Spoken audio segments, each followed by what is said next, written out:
Okay. Previously in the GodBreaking, our group of adventurers settling in beneath the waves. Having you guys will have to help me remember some of this stuff because I don't necessarily remember all of it. um, Having defeated the primary threats beneath the waves, you guys sought to make peace to leave the undersea kingdoms in a better place, in a better condition than what you found it. So you guys organized committees and different groups of what do you call it, officials, and to keep order in the land, to help with the integration of the Tapatians and all that kind of stuff. Deimos, you snuck off to the Queen's private treasure chamber with Jivarishi, and there you guys saw a cavern full of trinkets and doodads and gizmos and all these kinds of things. Basically, all the things that the Queen had personally collected. You know, they were her own personal treasures. It wasn't like they were the treasures of the it wasn't like it was the royal vault or the treasury of the kingdom. It was her personal stuff. So there, you and Jivarishi proceeded to try to figure out how interspecies and interplanar beings would make love to each other, and it was a bit awkward. You did it your way first, and that worked a little bit. And Deimos, you worked very hard and managed to break the humanoid-shaped enchantment that Adis had placed upon her, and then you tried it her way, and that was awkward and painful, as the spines from her back dug into the flesh around your spine, and you guys worked it out that way. When all was said and done, I think we said that you were cured of any tentacle phobia. For now. Give it time. It'll happen again. And and you also made off with several of her. I forget how many. Three of her. The longest, right? The widest, and the most in between. Yeah, the thingamabobs is what we call them. It was totally Goldilocks thing it, yes. Okay. Yeah, and you also somehow, for some reason, inexplicably found out that Gelly had followed you guys into that chamber, and so had Renly in the shape of a flounder. And as Gelly was singing about and wondering at the treasures untold in this cavern, you and Jivarishi got busy with it. After that, you guys made your way on to the next place, to the above ground portion of Lunaria. So you guys went from where the golden, where the land of Lunaria was, all the way up here to where you figured the best place, your best try, your best attempt and guess, based on the maps and the knowledge that you guys had found, the location of the Vigil of Saloon would be. So there, you guys kind of stepped out onto the land and discovered that the surface world was a roiling,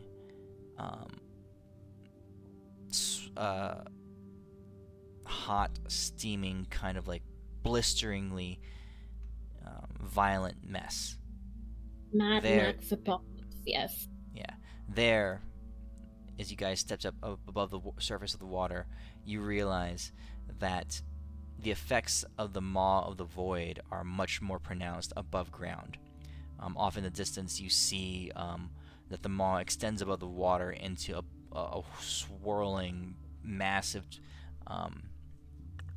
like twister-like tornado up into the sky, and all of the wind and the air in this area has turned the surface world into this raging desert. The first thing you feel is that the battering of sand and hot air across your face is painful. It's blistering. You get cuts across your face. You can feel your clothing being ripped and shredded in the wind. It is the worst kind of conditions. So you guys backed off slightly beneath the waves and sat in one of Adis's little private domes, impenetrable domes, and took a long rest to decide what to do next. So that's where we are. I'm going to give you guys a long rest. You guys are sitting just beneath the surface of the water inside one of these tiny huts. And yeah, you guys can decide what you want to do next.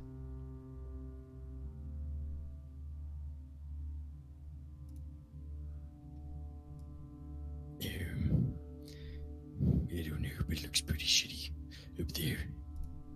Yeah, I don't know about you guys, but I really don't want to actually be on land now that I've seen land. It looks really terrible. I have an idea. Midas, I want to walk out of the dome, out of the water, and turn into a rock elemental and see how fast it degrades. Okay. Or an earth elemental, sorry. Okay. So you shift into being made purely of rock, and you begin to walk above ground. As you step out into the surface, your limbs, like for the first time, stepping onto dry land in quite a while. The blazing and very erosive environment strikes at you, and you find that your form as a rock elemental is just delaying the inevitable. You can actually feel the exterior rock of your form eroding away as the scraping and slashing of the sandy winds and the heat are tearing down at you. You look around and you realize that the plane and the area that you can see, and your vision is pretty limited. You can see maybe let's see what I roll. About 20 feet in front of you. I'll earth glide into the ground. Does it still affect, or? So are you beneath the ground right now? Well, that's what I'm going to do next after I figure out that it doesn't work above ground. I'm going to see if I can go underground and see if we're okay underground. Underground, let's see here.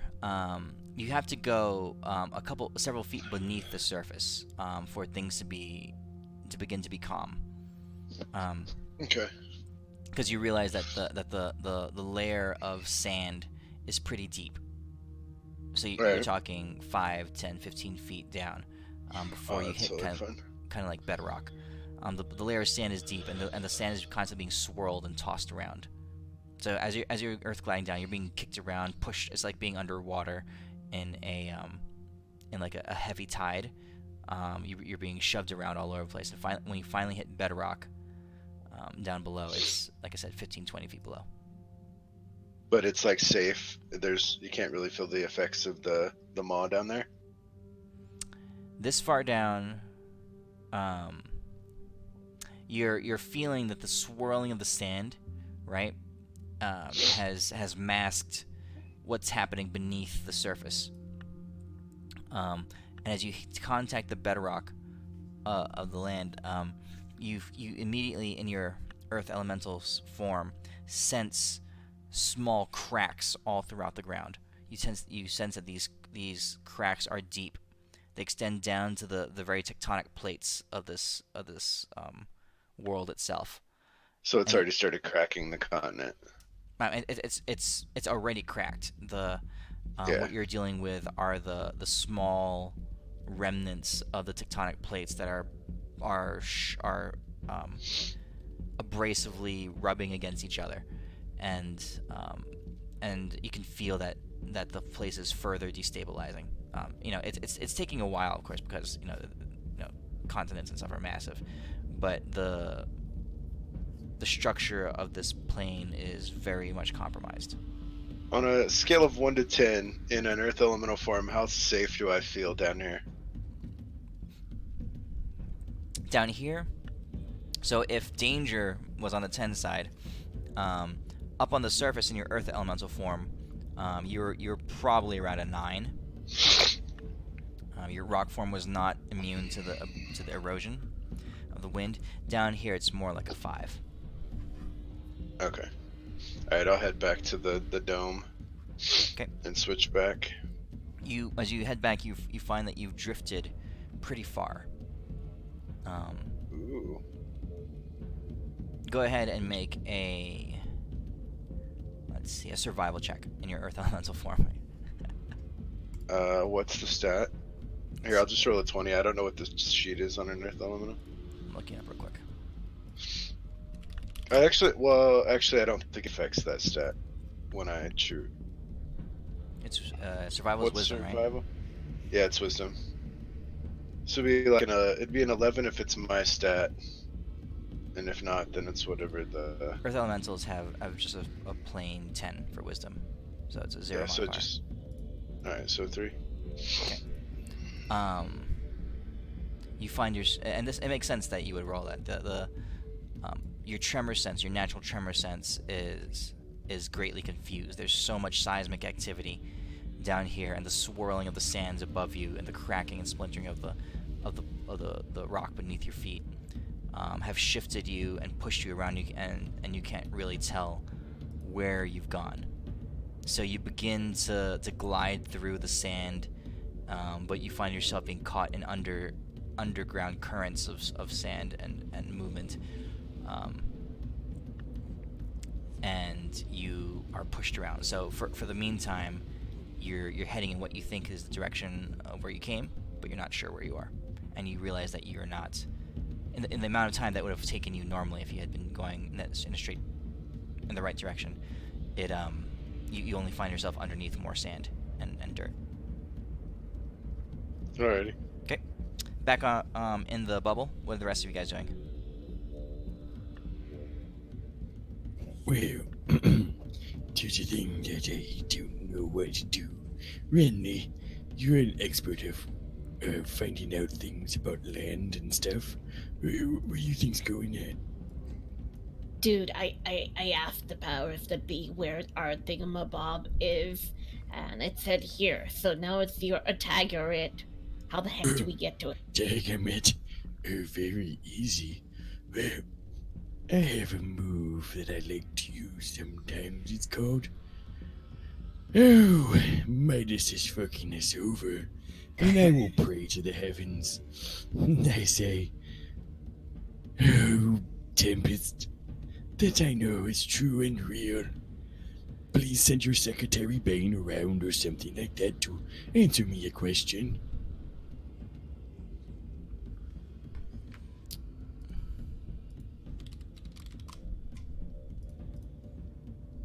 As you're doing that, you drop down to your knees, you hold your hands up, and you pray. From the corner of the orb, Tempest turns to you and says, and looks at you and says, "Did you call my name, Deimos?"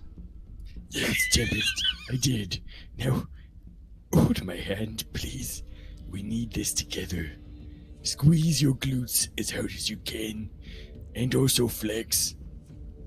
Because I'm going to ask our secretary for help. He pauses for a second, and a little bit, a strange, quizzical look on his face, doubting. He's seen you do this before.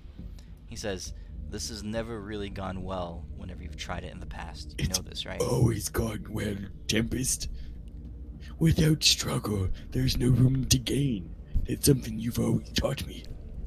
He's testing me right now, guys. He puts his hand on your shoulder, right? He says, "Deimos, it's okay. It's okay, Deimos." I know it is. He says, Um, not every time with a woman can go the way we expect it to. What are you talking about? I have this weird thing in the back of my head like something happened, but I don't remember anything. I saw a tentacle, and after that happened, I blacked out. I think everything I did was muscle memory. he says, it's okay to have your expectations hurt, and sometimes things just don't work, and those things can't be practiced. They just kind of have to be moved past from. You'll make it through. He kind of like slaps your shoulder, pats it kind of awkwardly, and he says, I'll be over in this corner. Tibbers, you're always there to guide me and throw me on the right path. Thank you so much for your teaching me your humble servant. I'll squeeze your glutes, Deimos. Alright. I start grabbing his butt cheeks and squeezing pretty hard. Oh, thanks, man. Just You tension feel that there the for some right reason. hand is squeezing harder than the left hand. Oh. As you do that, the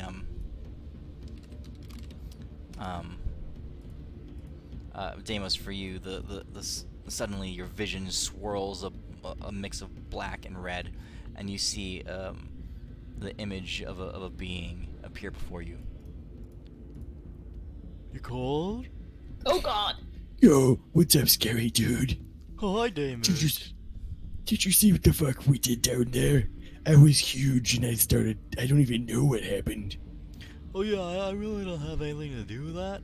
I was It's taking a okay. nap that time, but I did kind of wake up when you were asking for divine power, when you and that octopus lady were, What? doing the the dirty. I think you're dreaming still, my buddy. You I have no idea you were what you're trying to talking stick about. it. You were trying to stick it in the What? place. And where? But you couldn't. It was funny. You really couldn't find the place. And Hey. she was like, What? she was trying to show you where the place was, and you were like, going the wrong way. What are you talking about? Deimos is a 10 out of 10 with directions. I only get lost most of the time. And then she flipped you over, and like all those spines came out, and they like jabbed you all over. And you're screaming like a little bitch girl. Deimos is like having this vague fog memory of a little bit what happened. He's like, stop putting your weird memories in my head. That could have never have happened to me, Deimos. Because I don't go buy things with tentacles. Silly Cornelius, you are truly a silly one. Oh, Deimos, I can't have you not really remembering things. Mr. Bane, he wants you at the tip-top form. He told me to help you whenever you No, needed help with some of his no, essence and hey, power, but I can help other Don't you ways do too. that. Here, That being here. guy's a jerk. I will Oh, make sure. no. Oh, no. Here, Deimos. I'll make sure. No. Let me just give you a little bit of this here juice. And he kind of like No. he kind of takes from a different jar, right? No, Not the purified essence of power. no, no. He takes Don't you some think- like some powder, Oh, God. right? And he kind of like sprinkles it on the plate that he normally pours stuff onto. He's like, a little bit of this, and he takes a little handful of like colored dye, and he like sprinkles it on a little bit of that, and then you see a little puff of smoke. He goes, well, there you go, Deimos. I fixed it for you. Your memory will always work from now on. I fixed it. Oh my Deimos' God. eyes go blank and roll back. And like all those times he thought he was talking with Elwyn, he knows now it was actually an octopus. And other things that happened. Deimos is now more afraid than ever of that octopus. They always try to get Deimos. Deimos will one day take down the octopus god. So he says, Oh, God. No. so Cornelius, yeah. I didn't piss and shit myself. I'm sorry, Owen. I know you're behind me. I definitely pissed and shit myself. So But that's what before- that is. Yes, Cornelius, before I pass out, because I'm having a panic attack right now, I need to know, where is the next stony things? I'm getting dizzy here, and it's getting real tough. But where's the next thing we need to go to, like on the land or sky or water or tentacle people? Like, just tell me quick, Cornelius. I'm fading fast. Oh, you're in a pretty dangerous place, aren't you? It's pretty fucked right now. Do you need some divine Safer power to help you through? It is true. Just put on a map or something. It is be super nice. I just need to know it gonna pass out very soon. Well, you're in luck, Deimos. You see, I just happened to have a fresh jar of divine essence. Mr. Bain was here earlier, and he dropped it off for me. He said I've been doing such a good job lately that I should have a little bit more to work with. So you here. And he kind of pulls out like how milk used to come in like these little glass quarts. Still not as scary as octopuses. Right. He says, here, I'll help you out. Yeah, oh, I know. You know that shield you got? Yeah. He says, You have a baby from octopuses. yeah, that shield interacts pretty well with your with this divine power here. Hold on to your shield. Pull it out real quick. I'm guarding my butt with it right now. He says, so I'm gonna be using like all of this whole bottle. So when I use this bottle, like all I've got left is the original bottle I was working with before Mr. Bain dropped him off. So I've only got like a little bit in there and a lot in here. But here, oops, and he like dumps the whole bottle onto the brazier. Oh no! And Protect me, Tempest. And you can feel blazing through you this divine might, this surge of swirling energy, and if you weren't holding onto your shield, you can tell that it would have been like it would just passed right through you. It would be too much for you to control, for you to handle. But your shield acts as like a focal point for it, and I've been through too much. and you feel that the shield absorbs the energy and holds it. Yes, there you go. That seems like enough. It'll help you out for now. Hey Deimos, that was kind of tiring for me. A little sleepy. I'm gonna hang out. Yeah. Let's go pass out together because No. we're just No. I don't like you that way. Sorry. I'll be over here. You have a good time walking through the world of the swirling death of sand and that stuff. So I'll be over here. Yeah. Thank you so much for showing me what happened. Remember, all I have left right Story now is me just a more. little, and he holds up a little jar, like a little does bit that of this divine essence stuff left until Mr. Bain comes back. So yeah, Okay, well, just remember that's all I got I will left. use it sparingly as I've passed the fuck out. And he kind of breaks the connection. Okay. And then Deimos passes out. All right. So the rest of you guys see Deimos on the floor, and his shield, his legacy shield, blazing and glowing with brilliant divine energy, just like this surging battery of power. Okay. And Deimos is passed out on the floor. Okay, so Deimos. He Deimos, had his what- first are we divine supposed to ride this? He had his first divine orgasm.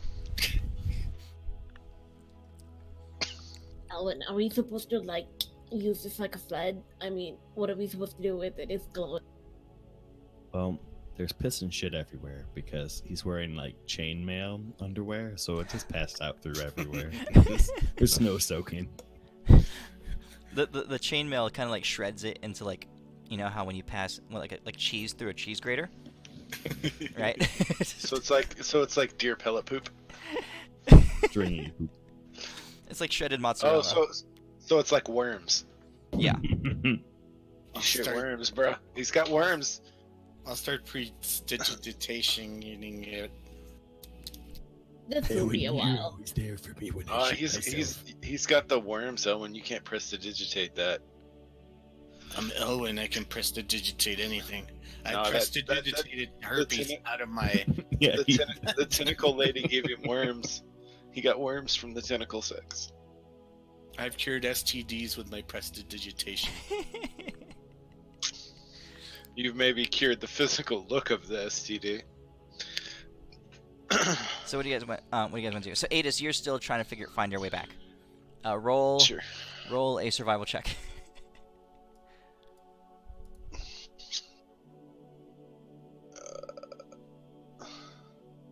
Okay, yeah. And yeah, this would have been a good time if he had that stone dragon guy. Adis, you have no idea where the hell you are. Cool. Elwyn and Renly, you guys find yourselves sitting there. Tempest is And then the dome collapses and water just caves in on their faces. is it an 8-hour spell? Yeah. Okay. That's cool. Pretty- As soon as I'm it pretty, collapses, I'm pretty sure the dome is only 8 hours. Let me double check. I don't think it's longer. Let's see here. Yeah, it's only 8 hours. as soon as it collapses, I'll Tesla fraction. Ooh.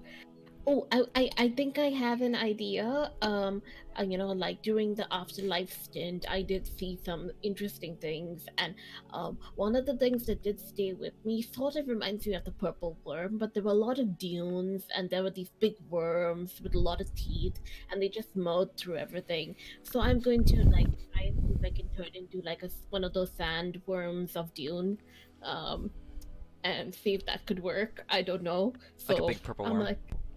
Randomly watch exactly. the movie Tremors. Nice. Okay. I guess it's also like the thing in like Star Wars where Leia almost gets chewed up by that giant maw. I don't know.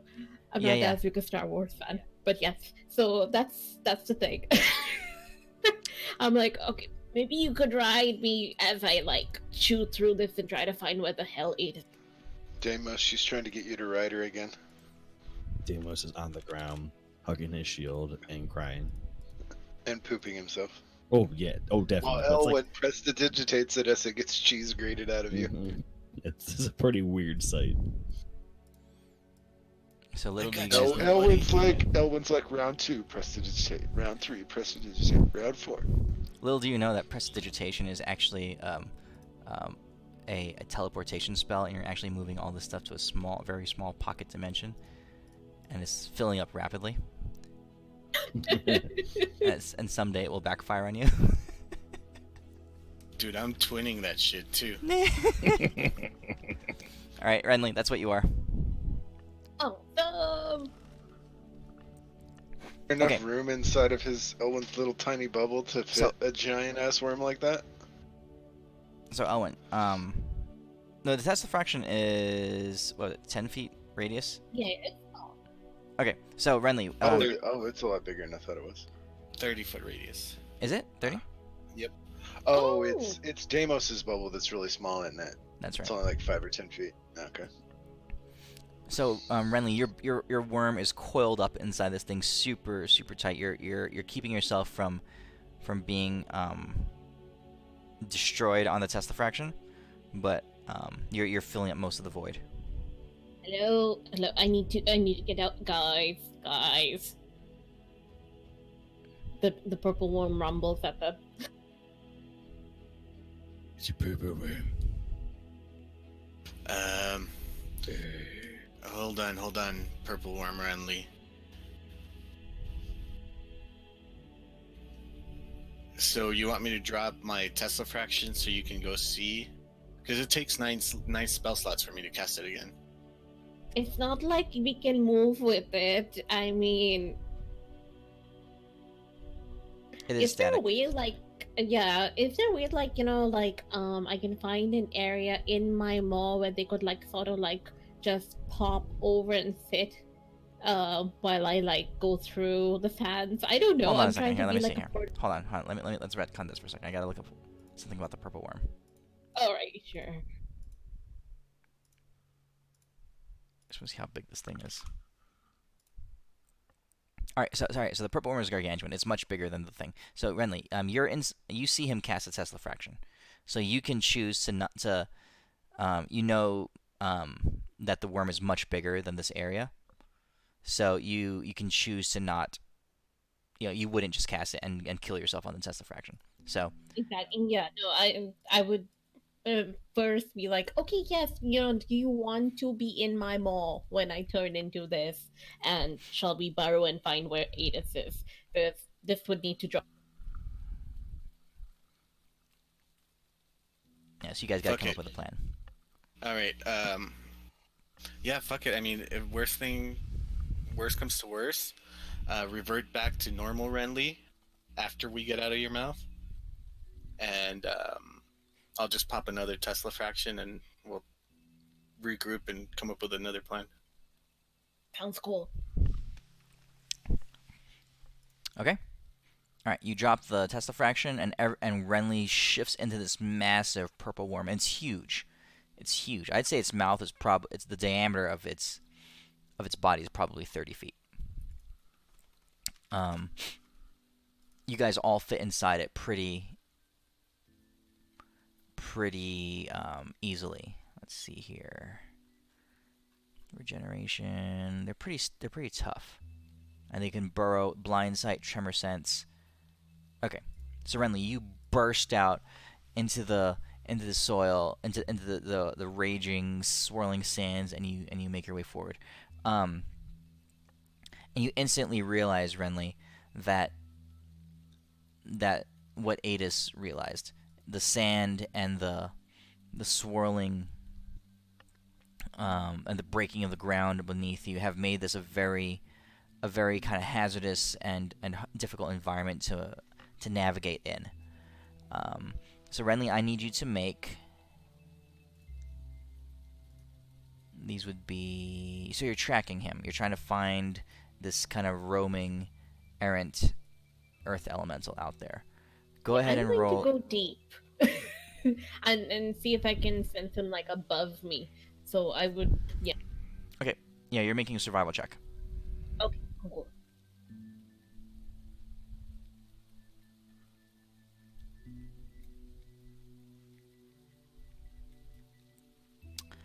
In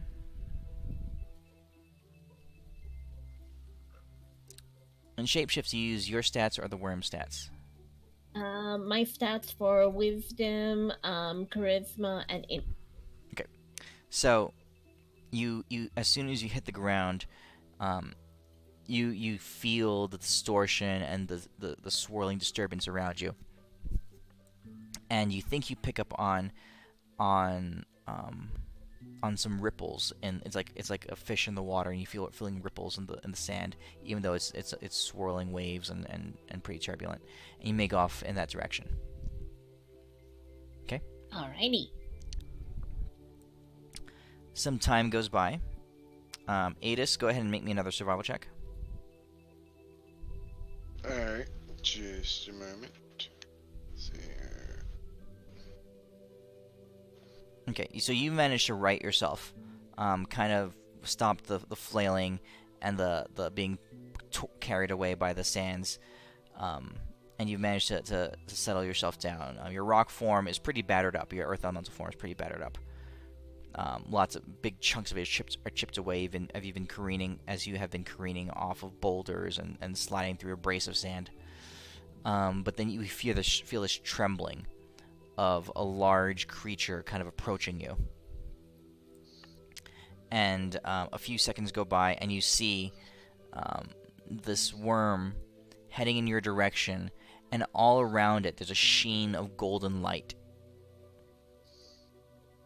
Yeah, that's not creepy at all.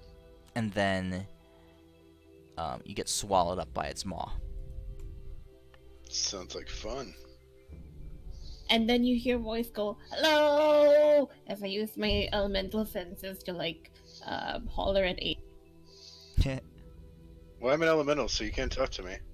Yeah, you can totally reply to me. So, is this your new way of showing love to Deimos now? No tentacles, just worms? I think someone else has dibs on him.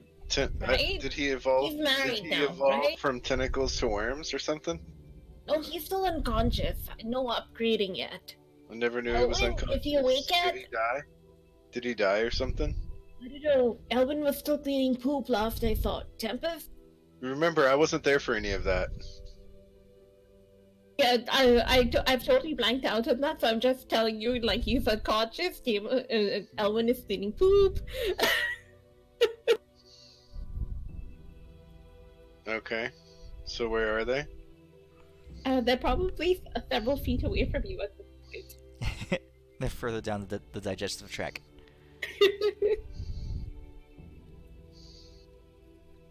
Okay, so you guys all meet up inside Renly. Renly, and you're in this form, and this form can maneuver through the sands, and you're finding that this golden glow around you is keeping your body from being torn apart and ripped and shredded by the sands. And with your own wisdom, your personal wisdom, you're able to navigate through this very hazardous environment. Yay! So what do you guys want to do?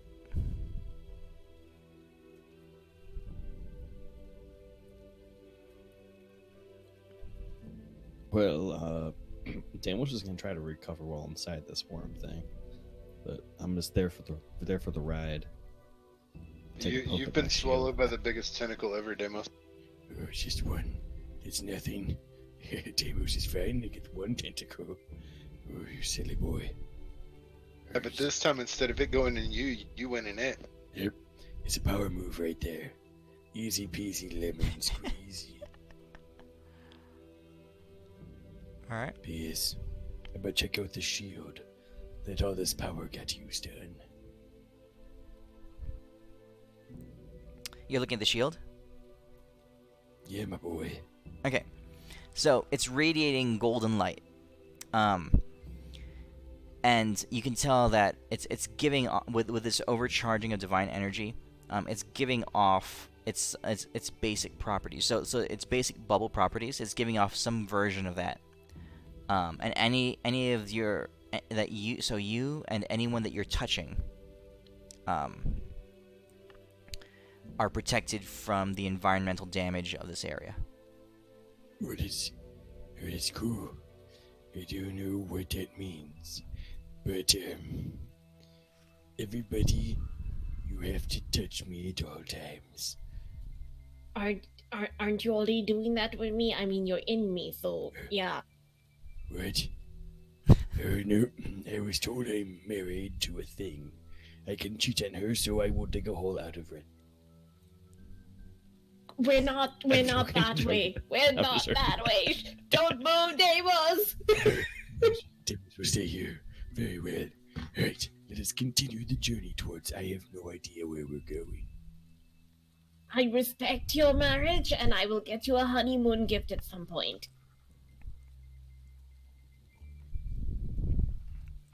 So where do you guys go? Renly, where are you going?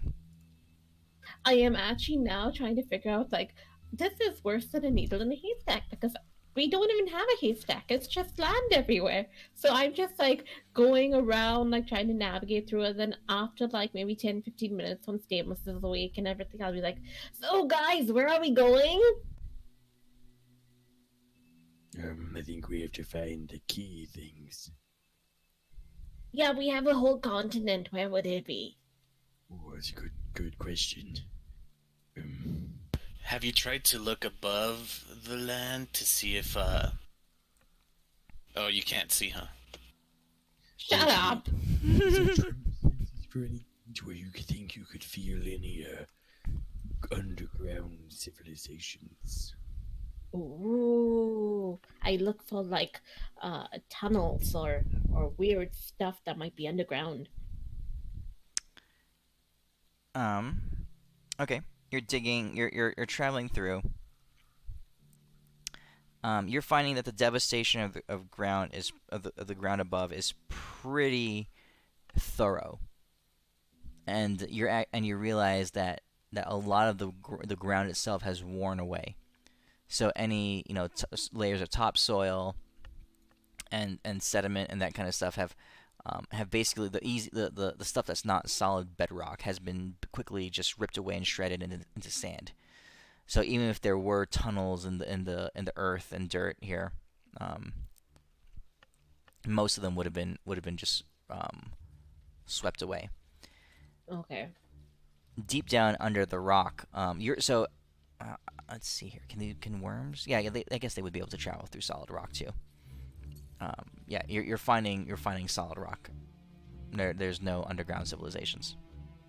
All right, Or- I'll just keep moving inland. Like I'll try to move towards the center of this mass, slowly but surely, in the hopes that maybe towards the interior it might be less chaotic because, at least underground, because there'd be a lot more landmass there. I don't know. Let's just see whether we can get somewhere where it's a bit more solid and we could do something. Okay. All right. So you are traveling across the land in a direction that you are not terribly sure of. Indeed. Traveling beneath the surface.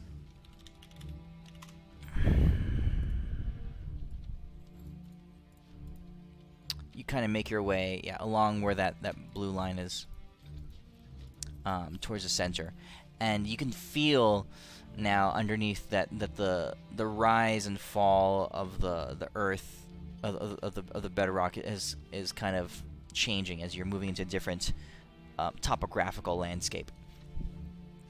And for you, Renly, since you're very familiar with these kinds of things, you realize that you are now under part of, or what is, or maybe used to be, a mountain range.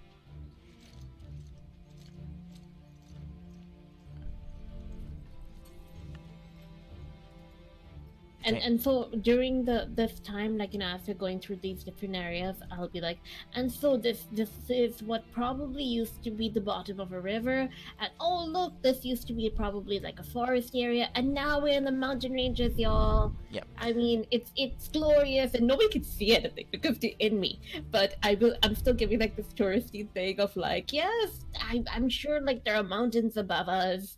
I'm just waiting for somebody to go like, yeah, you should be going in this direction at some point. Oh man. What's the highest point of the mountain? I have no idea what's going on. So I can check. So Renly, so on the map, you guys are at the middle of what used to be this mountain range.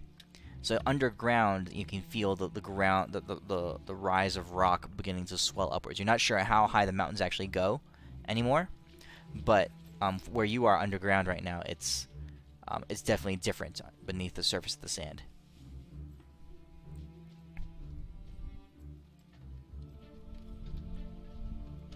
I'm gonna see if I can find an area that's slightly more stable than other areas, and see if I can like borrow like a small little cave or like pocket to dump people in. So for the time being.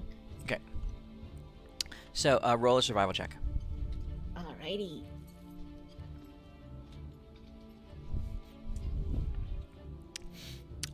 As you're traveling, you're wandering, you're meandering around, and you guys are in here for a while.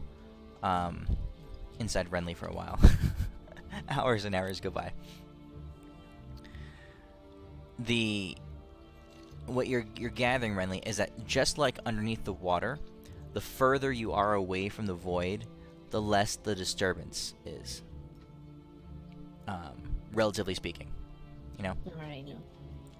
So as you start heading to the northeast, that direction, along the mountain range, you can feel the disruption lessening and lessening. And it finally, when you reach kind of like the edge of the island, so you guys have been traveling now for, it's been, at her rate of speed, this is a several day trip inside the worm. That's great. Inside darkness, I mean, you guys would, well, there's the golden glowing of Deimos's shield. So you guys are having to self-entertain for several days. There's a lot of goldfish or poker.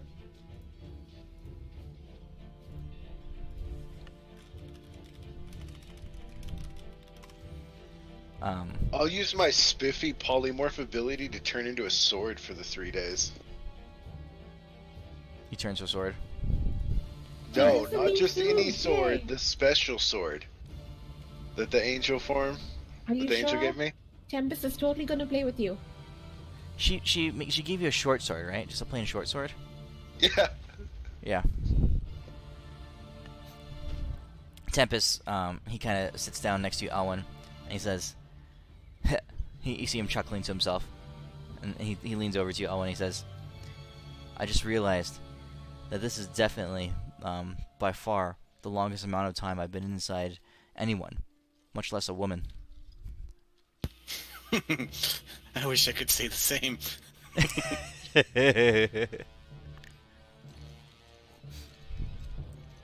So you guys kind of Which is, go on, Deimos. oh no, it's fine. But, Tempest, you spiritually have been inside me for years. He says, yeah. He says, Deimos, he says, let me ask you, can I ask you a question? Anytime. Why do you have such an attachment to me, or this version of me that you? Yeah, what's your affinity with Tempest? Well, he taught me to never get up and get stronger and take down the bad boys and overall protect my friends. It's you who taught me to save the world, and honestly, without your teachings, we wouldn't be here up on the mountain saving the gods. But I know that. He kind of nods. He says, yeah, I agree with all of that. He says, was this other version of me, was he there for you in a particularly low point of your life? Well, we just got murdered by the generals of Modius, and then he was there when we got brought back. By the way, we gotta find Illustrate. She was actually pretty cool. But yes, right when we were starting off in these new bodies, you were there right for me, my friend. He says, I see. He puts his hand on your shoulder. He says, Deimos, I think I'm beginning to understand you. Of course, I mean, you're a cat. Stop joking around. He says, well, maybe the other version of me was a god. I don't know quite what I am. I've always just followed my instincts and my sense of honor. I've done things I'm not proud of, and I've tried to make amends for them, to live the best that I can, to fight for the people who couldn't fight for themselves.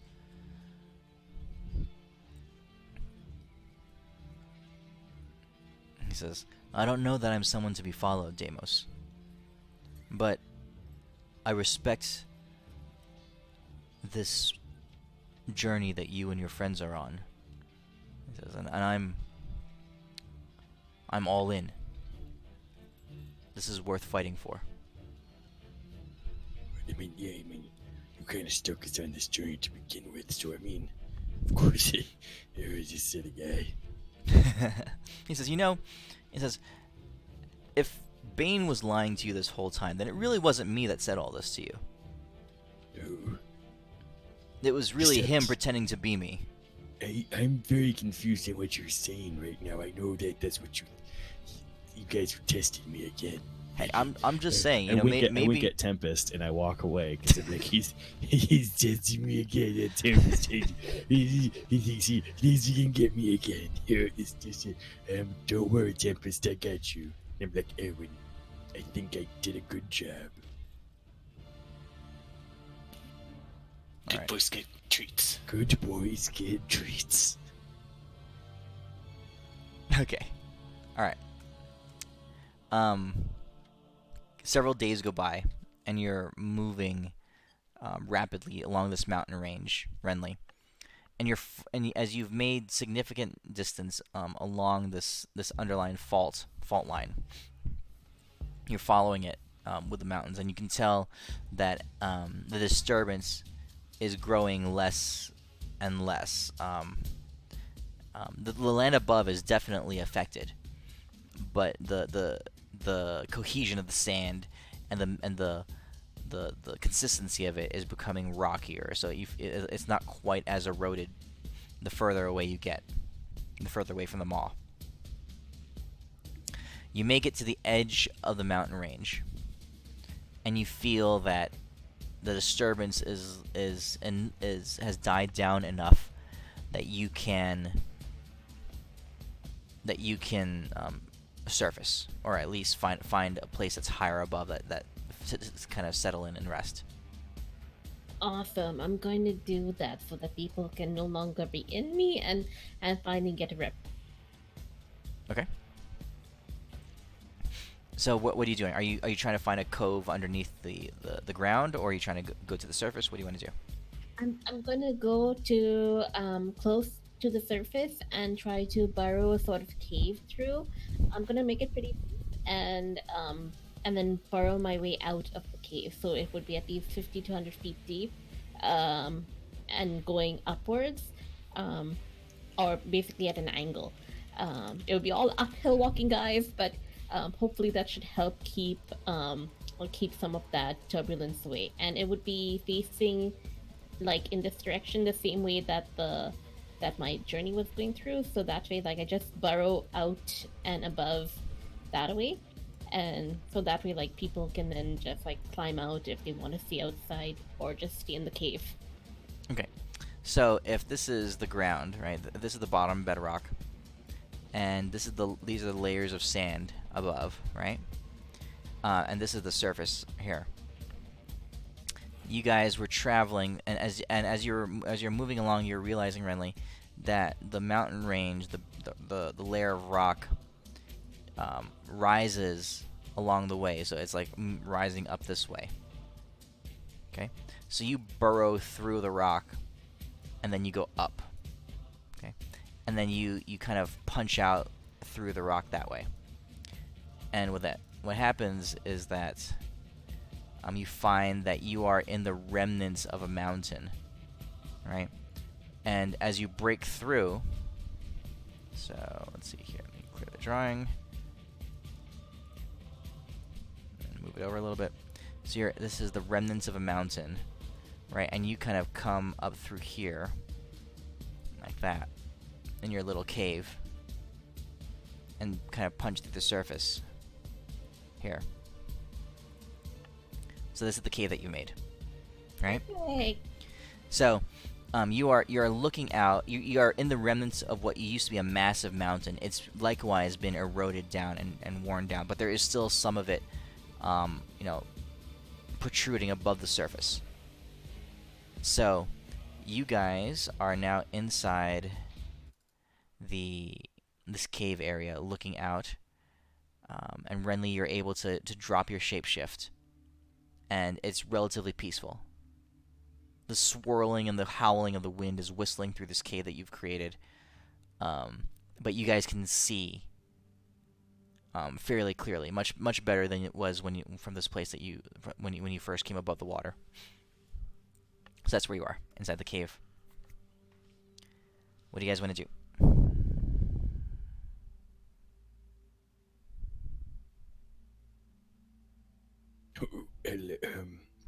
How did the brainstorming go? Since you had like all that group time to think and ponder our action plan, like for the day, with like working my ass off and like burrowing for days. Yes, we got a lot of that done, Renly. You are in store for a amazing plan that Elwin will tell you right now. You see me in my own mind, because I just remembered that my new wife gave me the power to change my spells, so Owen's doing that at the moment.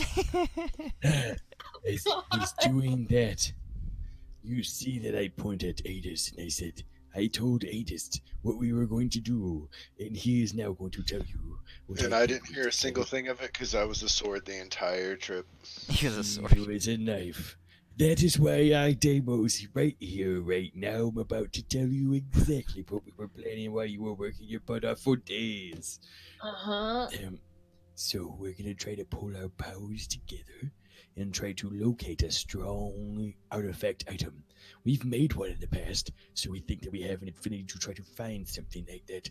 Also, we decided we're not gonna go jump out into the sandstorm and kill ourselves. Also, we decided that bedrock is our best bet because, as you know, you can dig through it as you're working your ass off. And, well, there's more to it, but if I tell you now, it won't work out in the future.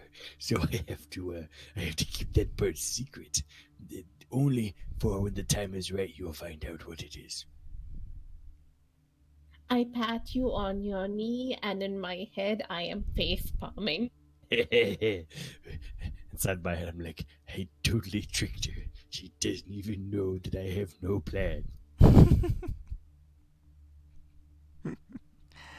um, let's see here. You guys have,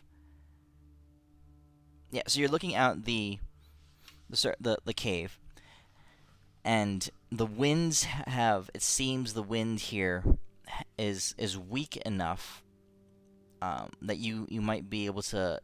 It wasn't a matter of seeing anymore, of being killed anymore and ripped away by the sand. The golden glow of Deimos' shield is protecting you from that. It's a matter of visibility now. This area seems a little bit more navigable. You can see further, and it's still swirling and howling, and the wind is still raging, but yeah, it's much better than than the place that you first came up at.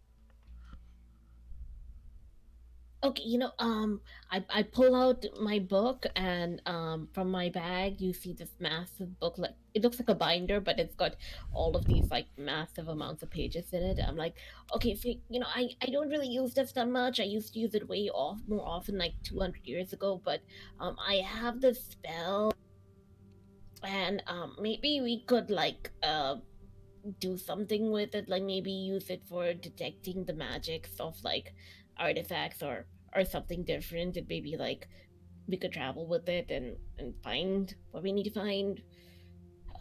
So basically I'm trying to create a compass. Create a compass. What spell is this? Divining Rod? Yeah. I'm like, what do I have? I have nothing. Okay, fine. Let's see what we got here. I You feel call like upon it's the natural level one. spirits of a region to guide you to water, natural shelter, or food, assuming that such exists. When the rod points in the direction of the object you seek, but does not indicate danger along the way. So I'm like, it's a level one spell, but maybe we could like Kumbaya. jerry-rig it with something else. I don't know. Where are some people like Adis and Elwyn have like magic, and Deimos is like this bard I'm a bard wizard wizard. thingamajig. I'm sure Yes. it'll be fine. I will. I mean, I think if we all contribute something, we might be able to do something. Like locate object or detect Yeah. magic or maybe like strap one of our artifacts as like one end and like see if it can draw it to the other thingamajig. I don't Deimos is guys. gonna, while she's doing that, try to like link onto this and like close his eyes and get in a trance to try to locate the toughest fucker in this area to fight. That's what There's you're always- focusing on? Yes, the toughest thing is always around things like this. If there's one thing I've learned, is that Midas would always beat her ass.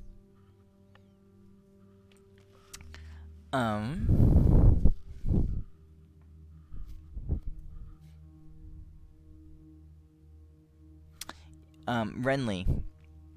So, you're in a place of shelter, so you don't need to look for that. Water. I mean, you're near the edge of the shore, so you can see water. Actually, not far away from you in this elevated viewpoint. Food.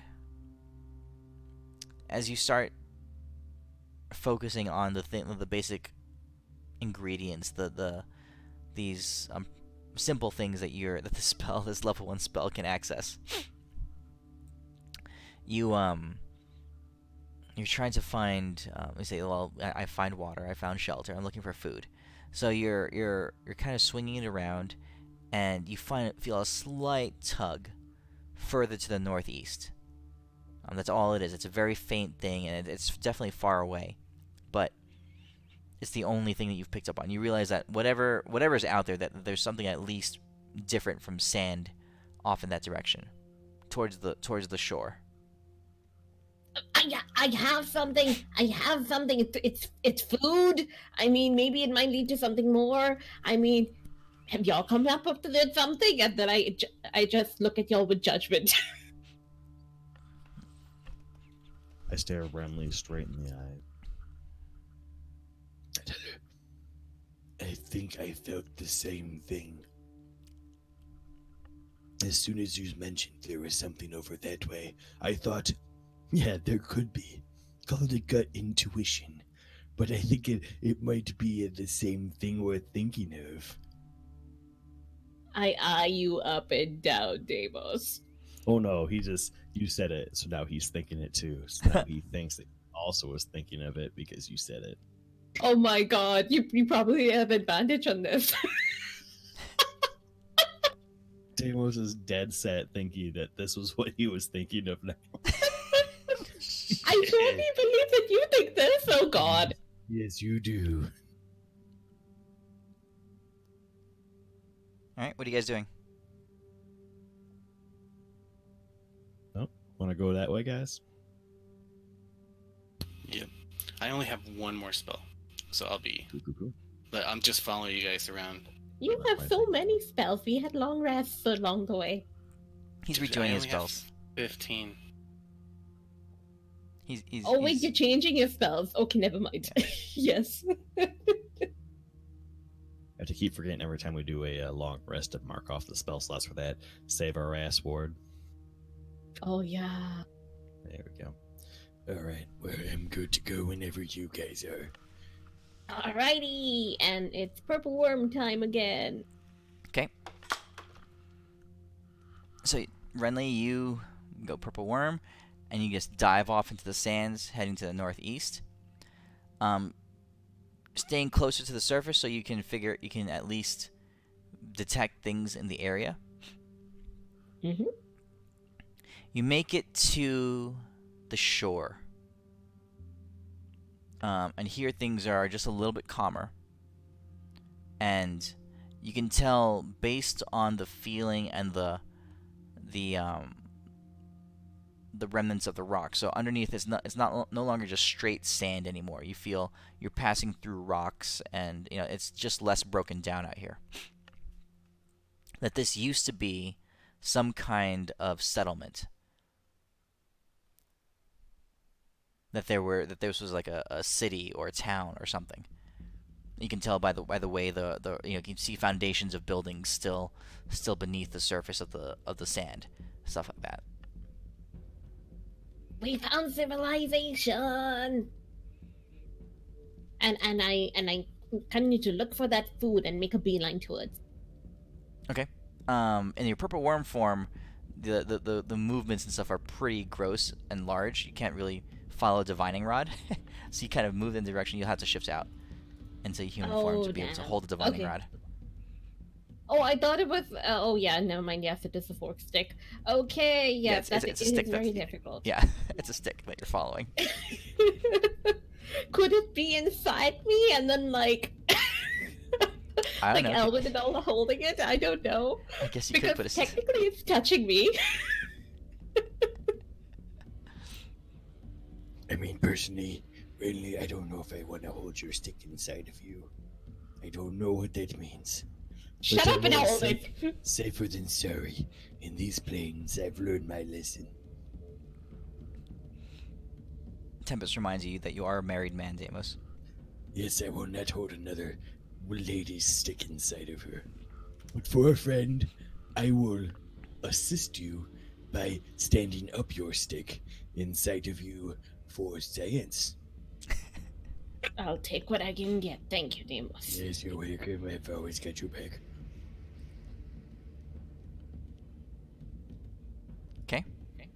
And yes, yeah, just tell me which direction it's pointing at, and I'll go Yes. that way. It's pointing in the direction I'm telling you right now. Okay. Up, down, left, right, up, down, right, A, B, start, center. The journey gets way more uncomfortable for y'all. All right.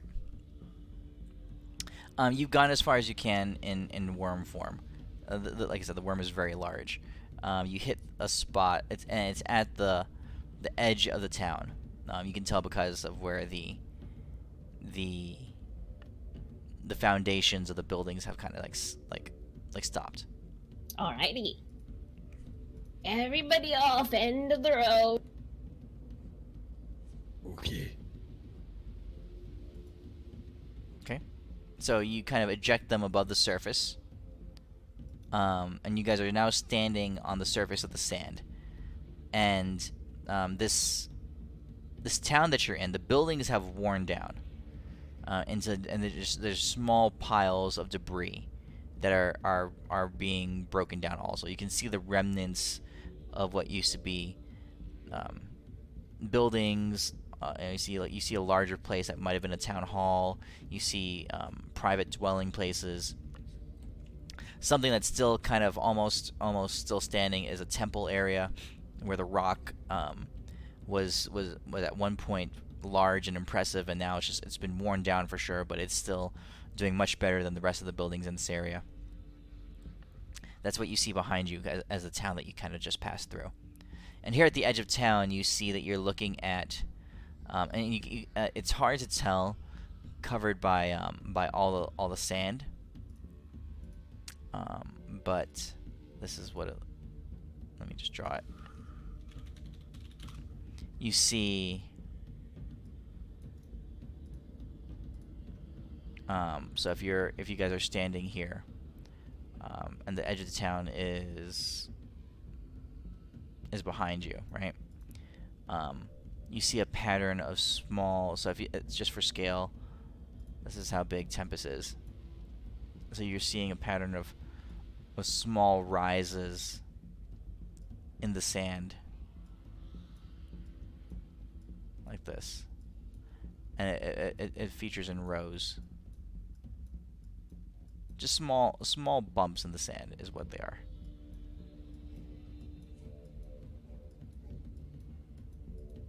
That's kind of what it looks like. Like that.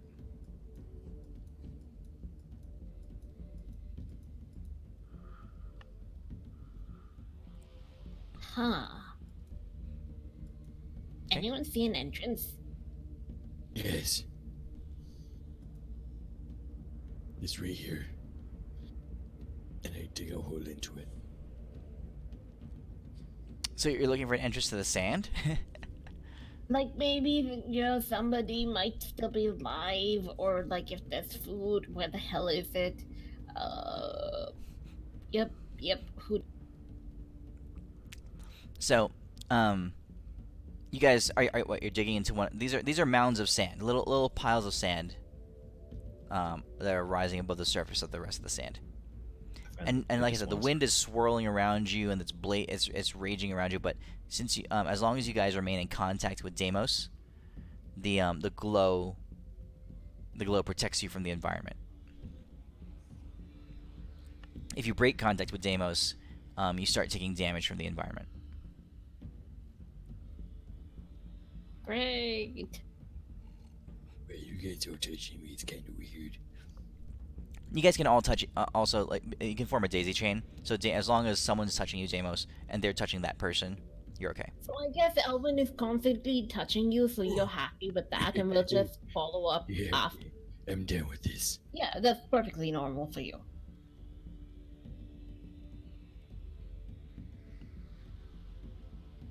What do you guys want to do? Does anyone have anything for like excavating stuff? Not really. Yes, I do, as a matter of fact. Tempest says, I have a sword. I have this thing called Move Earth. Also, I have these things called I have hands. And I start dugging this shit. Let me know when it's a good place to like kind of take a couple of minutes to see if you approve or disapprove. Okay. Yeah, you can do it right now as we're figuring shit out. Is that your list? Do you have it up now? Here, I'll link them. So one of them is called Dance of Seduction. Yep. Can you guys read this? Can you read the spells he's linking? No. I'll just say it's good.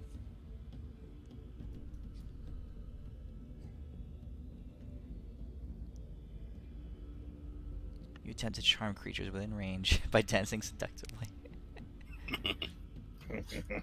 That's a level 5 spell, evocation spell. Each creature that you can see must make a wisdom saving throw with a tactical advantage if you or your companions are fighting it. If the saving throw fails, it's charmed by you until the spell ends or until you or your companions do anything harmful to it.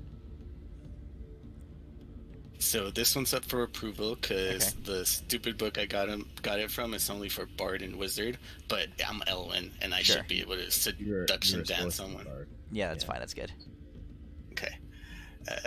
Next is called Donor. The only reason I'm including it in here is because your creatures have enormous amount of HP, and maybe I can use this to like fill one of us up.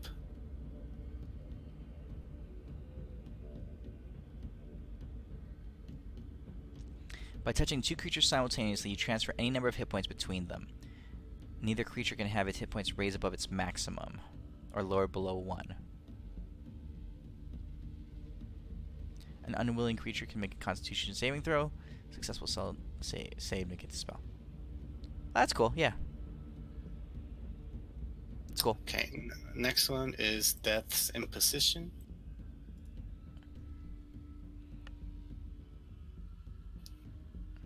I was iffy on this one.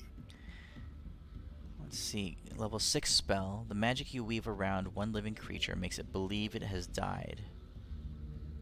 It falls unconscious unless it makes a successful saving throw.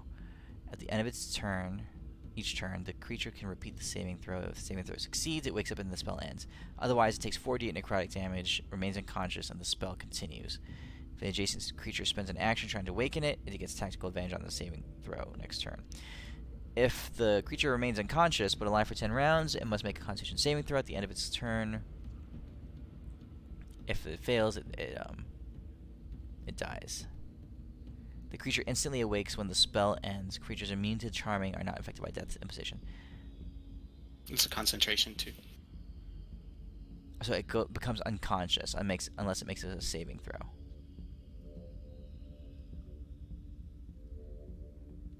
One action, 120 feet.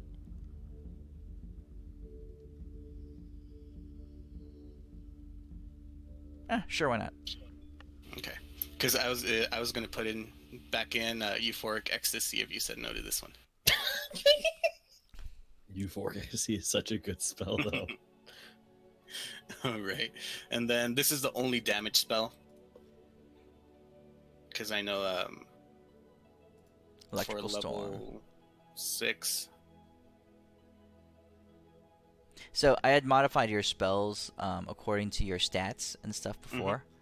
I would tweak the damage of these to be higher, but I can do that. Wait, did you say electrical storm? Mm-hmm. I think I have that one. I think. I'm not sure. Is it the same one? No. Okay, Oh, yes, it never is. mind. Yes, it is. It's the same spell. Because you boosted mine. Wait, why is yours still level 7? Yeah, it's interesting. The text is the same. I might have an outdated copy of the book. But this one is also souped up. But this was souped up before we got this plane. So No, got here. since you have it, I'm gonna remove it from mine, and I'll Okay. put in euphoric ecstasy. What's euphoric And, ecstasy? You don't remember? I don't remember. Here.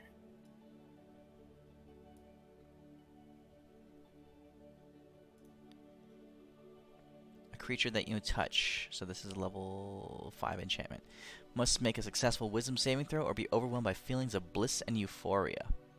The creature has tactical disadvantage on attack rolls, ability checks, and skill checks and must make a wisdom saving throw at the beginning of each of its turns. If the saving throw fails, the creature loses 1 point of wisdom and is incapacitated until the start of its next turn. The spell ends when the creature makes 2 successful saves, which don't need to be consecutive. Okay, sure. Okay, and the last one. This one's pretty cool. It's a level 8, I believe. No, level 7. Crawling Chaos. You create a field of malign, chaotic energy adjacent to you, and choose a creature you can see to be its target. Okay? The field is a 5-foot cube that appears adjacent to you, and at the end of your turn, each of your turns, the cube moves 30 feet towards its target along the shortest path. The field can fly and pass through creatures and solid objects. Creatures that occupy the same space as the cube at any time must make a charisma saving throw. On a failure, they roll 1d10 on the table to discover the effect of its behavior. You can change the field's target to another creature as a bonus action. It then pursues that target. Okay. Let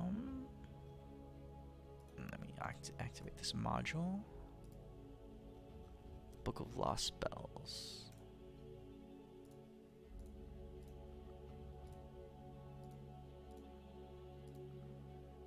No, I can't leave the table. Hold on here. I activated it.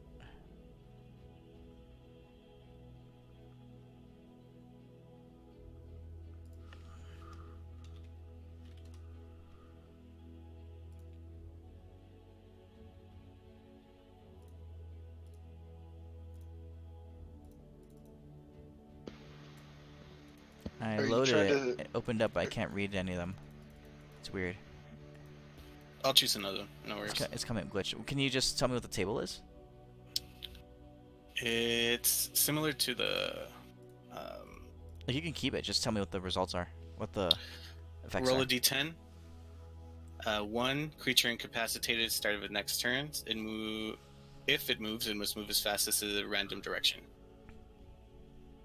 It's kind of like confusion. Yeah. What 2 to spell 6. is that? Crawling Creature chaos. stunned until the start of your next turn.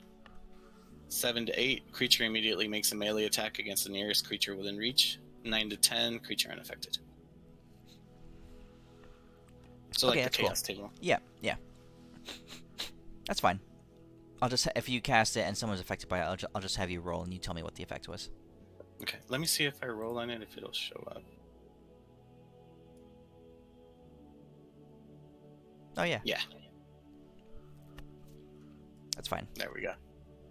Sweet. I'm done. All right, cool. So you guys are staring at this series of random bumps of not random. They're fairly symmetrically arranged bumps in the ground ahead of you. The wind is swirling. The sun is bright and blazing in the sky. The temperature is hot and dry, and actually, and pretty humid because you're by the seaside. You can see the whipping of the waves and the sand in front of you, and you're looking around and you're seeing the slow death of a world as the maw is breaking this world apart and gradually drawing all of it into itself. What do you guys do?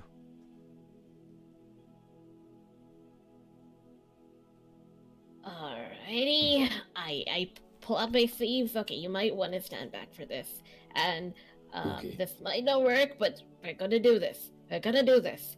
Up, and I'm going to transform into an elemental locust, my big, rocky, Yep. sandy, earthy, gargantuan form. Mhm. And I'm basically going to be mowing the lawn, except the lawn is made of sand, and I'm like rolling myself to kind of like clear off all the sand and debris to excavate. Because I'm a huge like earth elemental in this form. Okay. So remember, as long as you guys stay in touch with Deimos, you're not affected by the environment. Yeah, feet by 60 feet, so I'll keep like 1 foot under Damo. So in this large form, you kind of become this hulking rock creature, and you shift the surface layer of sand.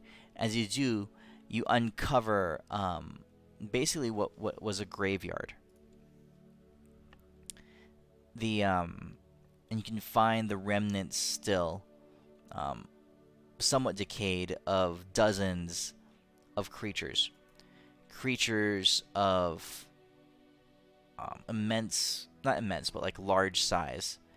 How long have they been dead? The bodies are not fully decayed. You know, they're still corpse-like, desiccated, so they're shriveled up and that kind of thing. And along with them, you find multiple personal belongings, pouches, sacks, that kind of stuff. And yes, friendly. In some of them, there were some food morsels. Do they look like anything we've seen before? They look distinctly angelic in their proportions, and you can tell because you can see the remnants of wings, and yeah. Oh, cool. I'm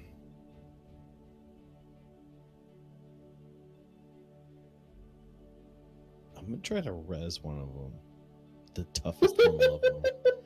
I want to find the one that's like the biggest of them, and I'm gonna try to pick him up and be like, "Wake up, you son of a bitch!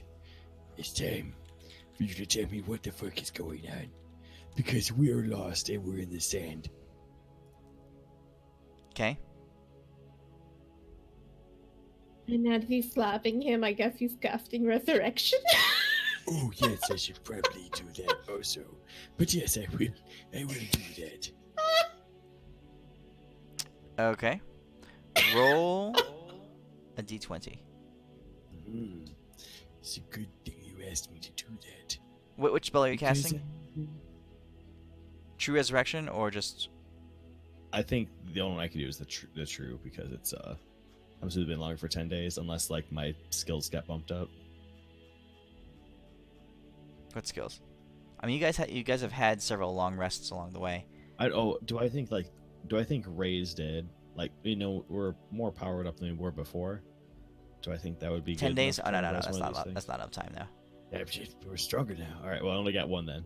All right, well, it has to be True Resurrection. Well, that one is going to be dead. There is no reason, unless. The bones that you pick up kind of like crumble beneath your hands. Hold on. Hold on. I will undo his roll. Why did that roll happen? As I pick those dice up and I look very shifty, Hayden. This is Pepin's undo. the actual roll that I'm doing. Missy, think about it, Deimos. No, I wasn't. I wasn't With true resurrection, that's enough. Oh, that's Hold on. exactly what I needed. Let me see the then. spell here. It's- Pepin's undo reaction. Oh my Set undo. god! Within the last 6 seconds, does not offer the opportunity to do anything differently in its place. So he decides to roll it a different way? He spins it instead of rolls it. Oh no, he told me Okay. to start punching That's his fine. face while I'm doing it, and that's Alright. the only difference. All right, that's fine. That's fine. All right, true resurrection. Yep.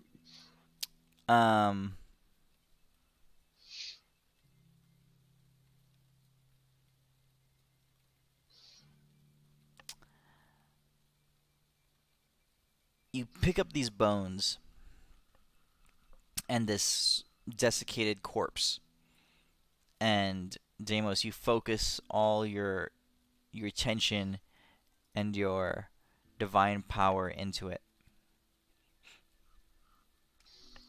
And you can feel the soul of this being somewhere in the great beyond, and in your mind you call out to it, and you say, Come back. YOLO times 2, asshole. okay.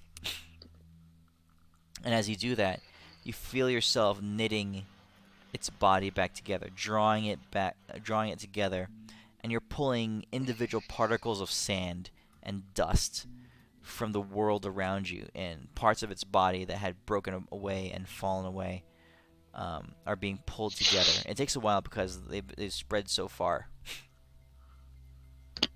but the basic effect is that you're pulling back the fallen remains of its corpse together.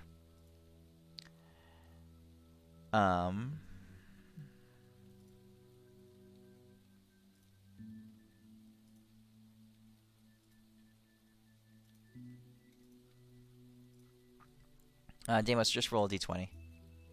I don't want to, but I will. Nope. God. Getting rid of my bad rolls early. I just want a slow clap at your rolls today. I mean, like, I wow. know. Wow. Yeah, no, I think they're pretty bad right now. Yeah.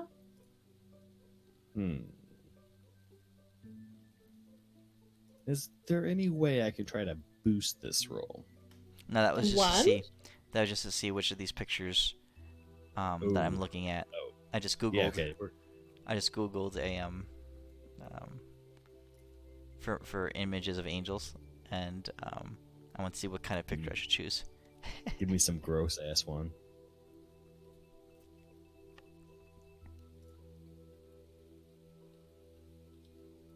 Okay.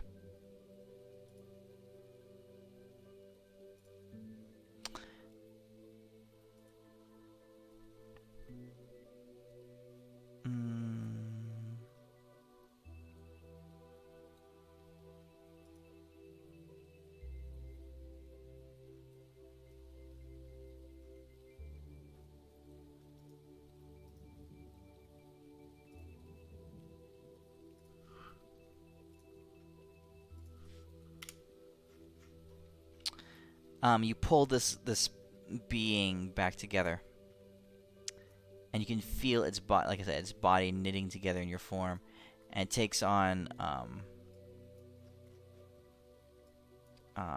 pretty how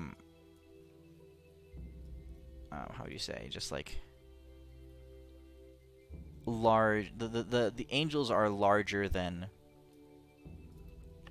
humanoids than the humans in the first place. So, you're talking about like a 9-foot tall skeleton. And you can see the flesh pulling around it, and you can see the skin and the hair kind of pull back around, and the feathers and the white return to its wings. And you can see the fair complexioned skin just kind of form around it, and eventually it comes back together, and you feel the soul of this being swirl around and enter its fallen body.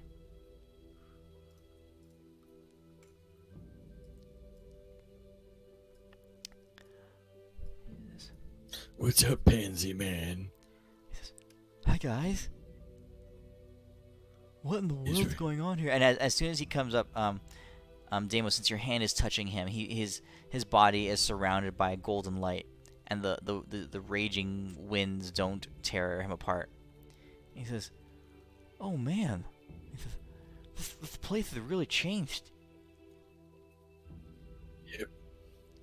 So what I need you to do is to bestow upon me a 9th level spell, Refresh, and I'm going to re-res someone who's better than you. He says, "I'm not quite sure what you're talking about."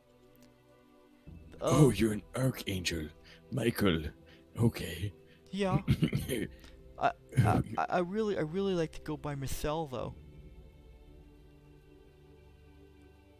Yeah, so I'm not gonna do that one. So you work for Tempest now. Who? Tempest, Yeah, I'm not quite sure what the god Tempest. Oh, you mean from like Elysium down below? Ooh, No, I mean, I'm an angel of Saloon. No, Man, she's dead. She's Or the he is. best. She's like so sweet. she like plays music in the stars, Oh and I shit, just guys. like fly into the air and listen to the We music wrote she the wrong plays. one. Well, And hold I, on, like- hold We on. messed up. If so she's like that, then awesome. why does she have a following Euphemia that is not like that? Euphemia would punch us in the face with her sword for literally no reason. So man, guys, no way, guys. Saloon was always just like so sweet to me. She like Where's she, throw where's she at? parties and they're so sparkly. Yeah. So anyway, yeah, I'm sorry. My name's Michelle. I'm the Archangel Michelle. Oh, cool. And like last thing I remember was not you. Last thing I remember, there were these creatures here and they were ripping us limb from limb, and this world was going to really, really bad places. And I didn't like it very much. I believe it. I mean, getting ripped from limb sounds honestly not good. I mean, Yeah. no matter what you're into, that sounds like a bad time. I mean, I looked down and like my knee was over there, and like Yeah. my chin was over there. Are you And- not a strong archangel? Are you a weak archangel? He said, no. Like I'm pretty strong in like poetry, and No, but like, strong in like let's say personal your expression. parents didn't pay for your liberal arts degree. Like, are you like physically strong? Like archangel wise, like let's say you had to fight against men, the lady man downstairs. I can deliver a really fierce spoken word poem. Okay, well, guys, I'm gonna leave this one to you, and I don't know what to do. Who's the one around here who is in charge of the stronger things? He says, he looks around, he's like, oh, you're probably looking for, well, like, this was a peace-loving village, and we loved music and the arts, and all of us were like, we just did great choreographed dances, and we spread the brightness and the beauty of Saloon all across the lands. Just as a wonder, which one out of all of these graves did you not like at all? Well, I was, I'm not gonna lie, I was kind of a big deal.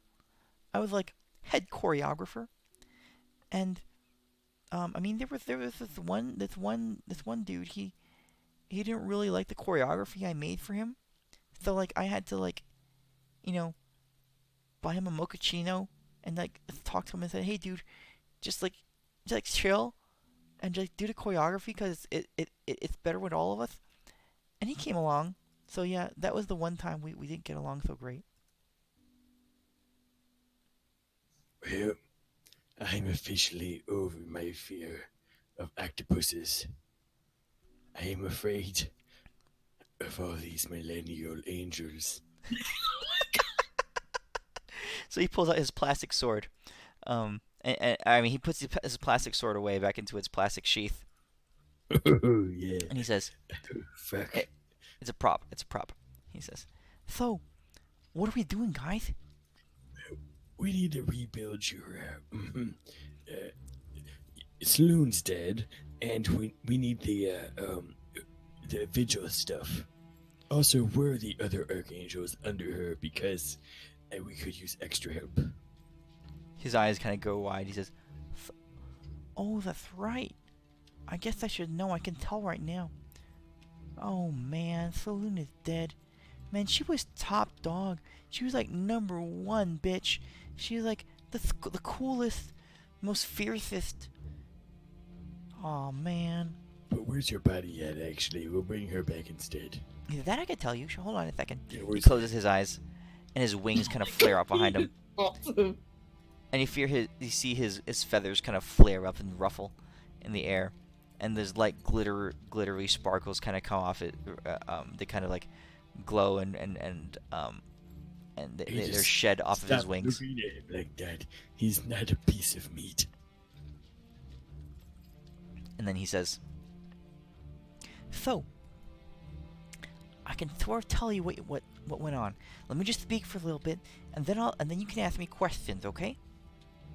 Hey, While you're talking, I'm gonna grab a beer or something like that because I feel like what you're gonna say is long-winded and not important.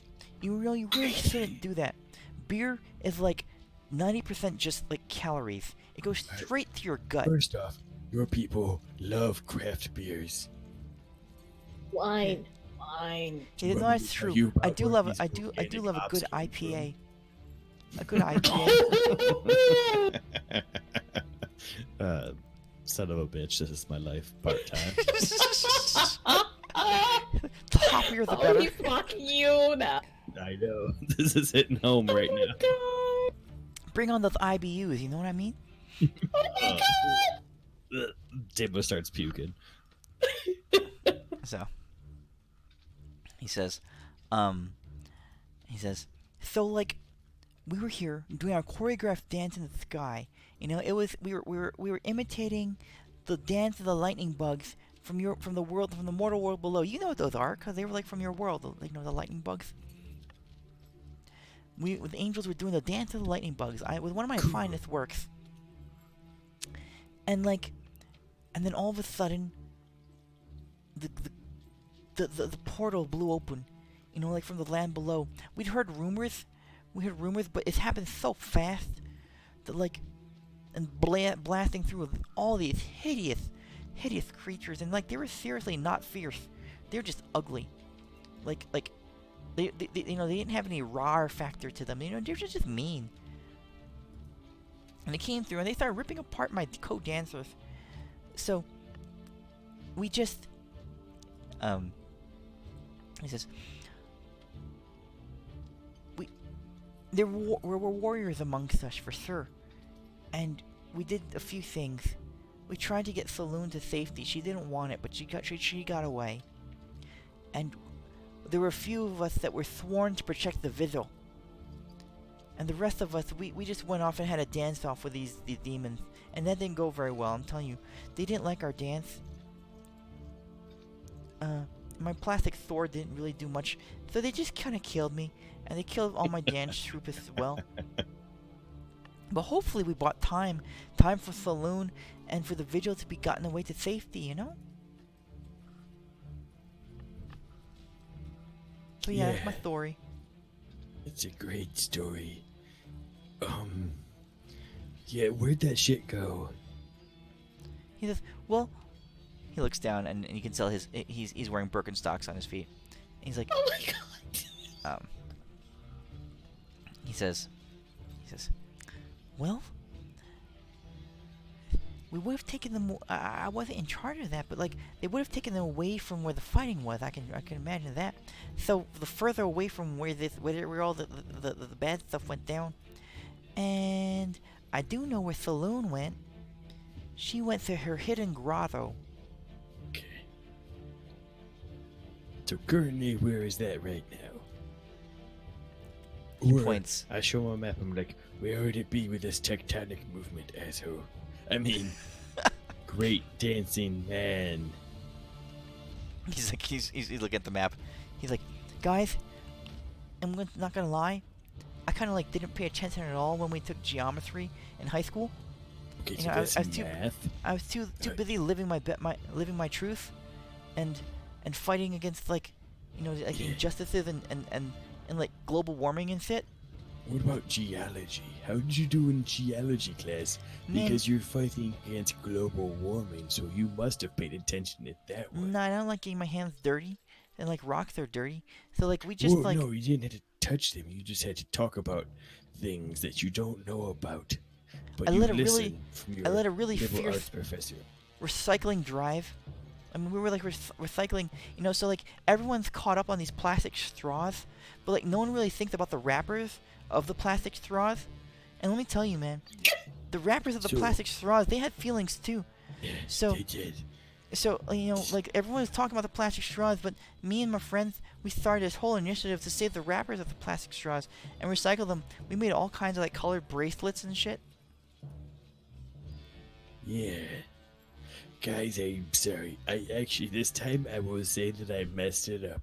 I didn't mean to, but this time I will actually admit it's time that Demos actually Deimos messed up just a little bit.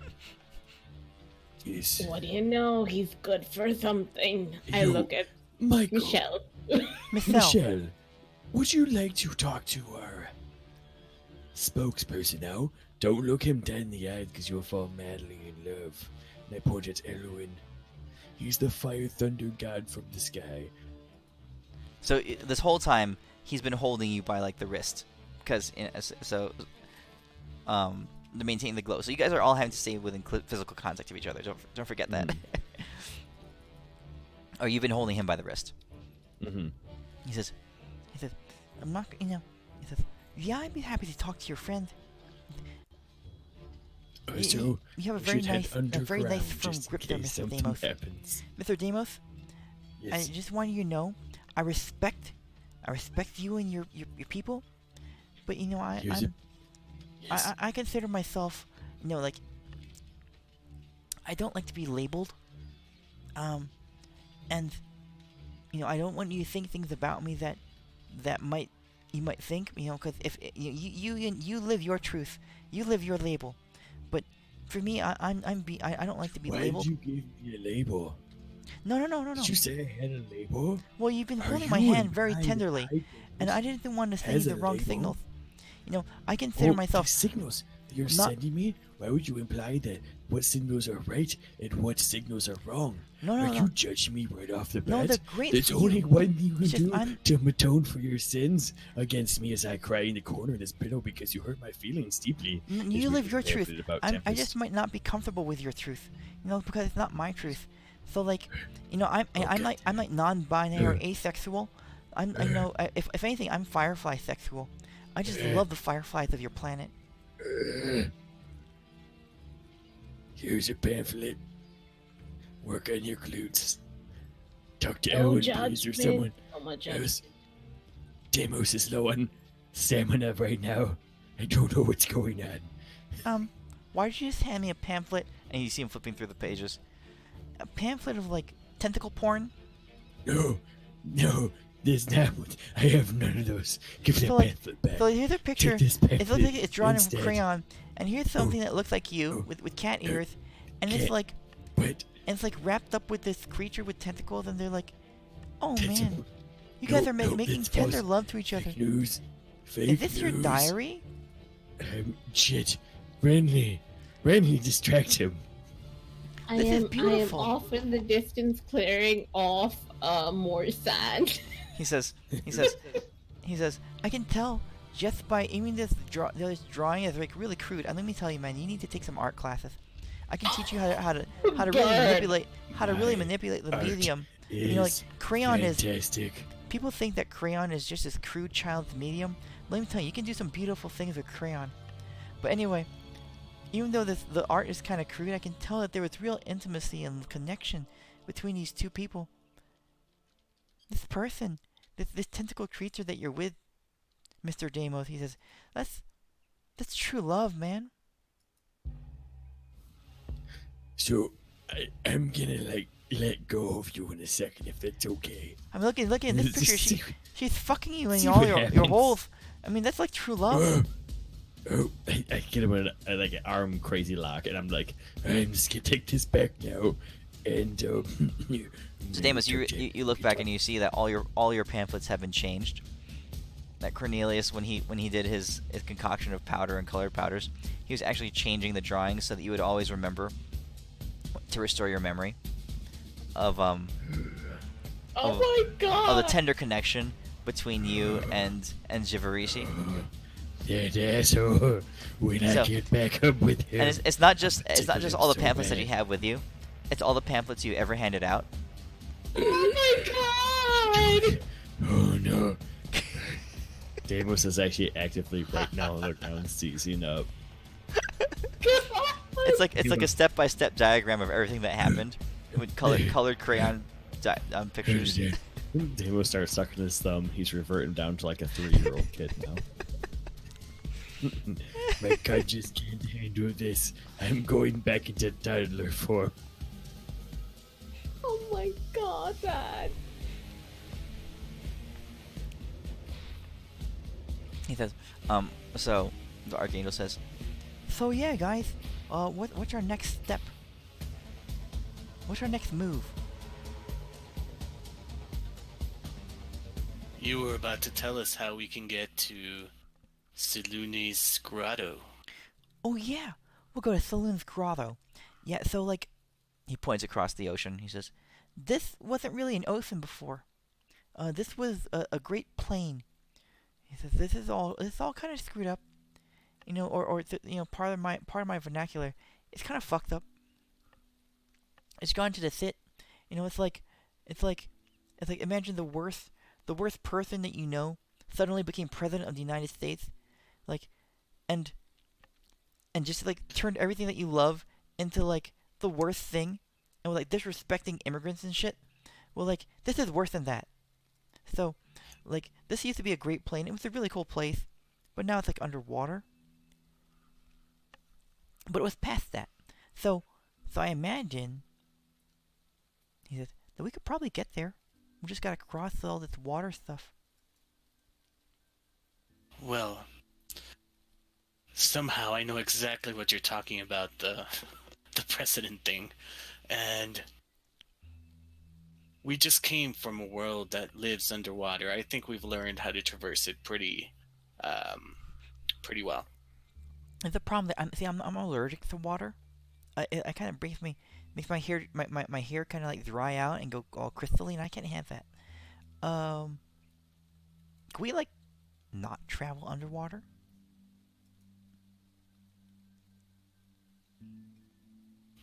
What about, you've never had a thing where your water's all nice and wet and then you just like flip it back over your head and then you give this sexy look?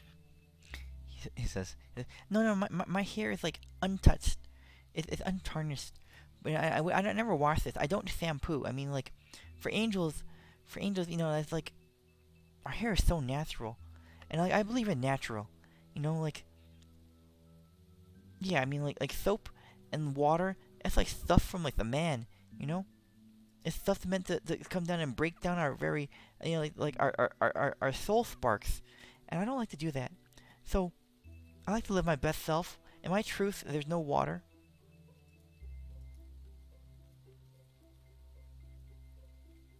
You do you, man. Man, I want to punch your face so hard. And then I catch myself saying it out loud. I'm sorry, it's just an expression we use. Do you have a way to travel above the water so Yeah, I your can curly fly. hair doesn't get wet? He flips out his wings, and he flares up in the air, and he kind of flies up.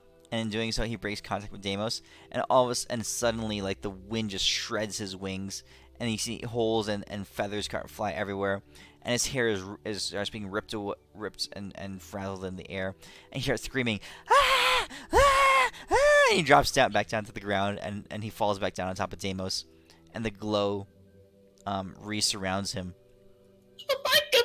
And Wait, what just happened? and his I just face is woke like up. covered in blood, like with scrapes and nicks, and his wings are all in tatters behind him, and he's like completely in shock. His hands are trembling, and his plastic armor is like all shredded and punched with holes and stuff.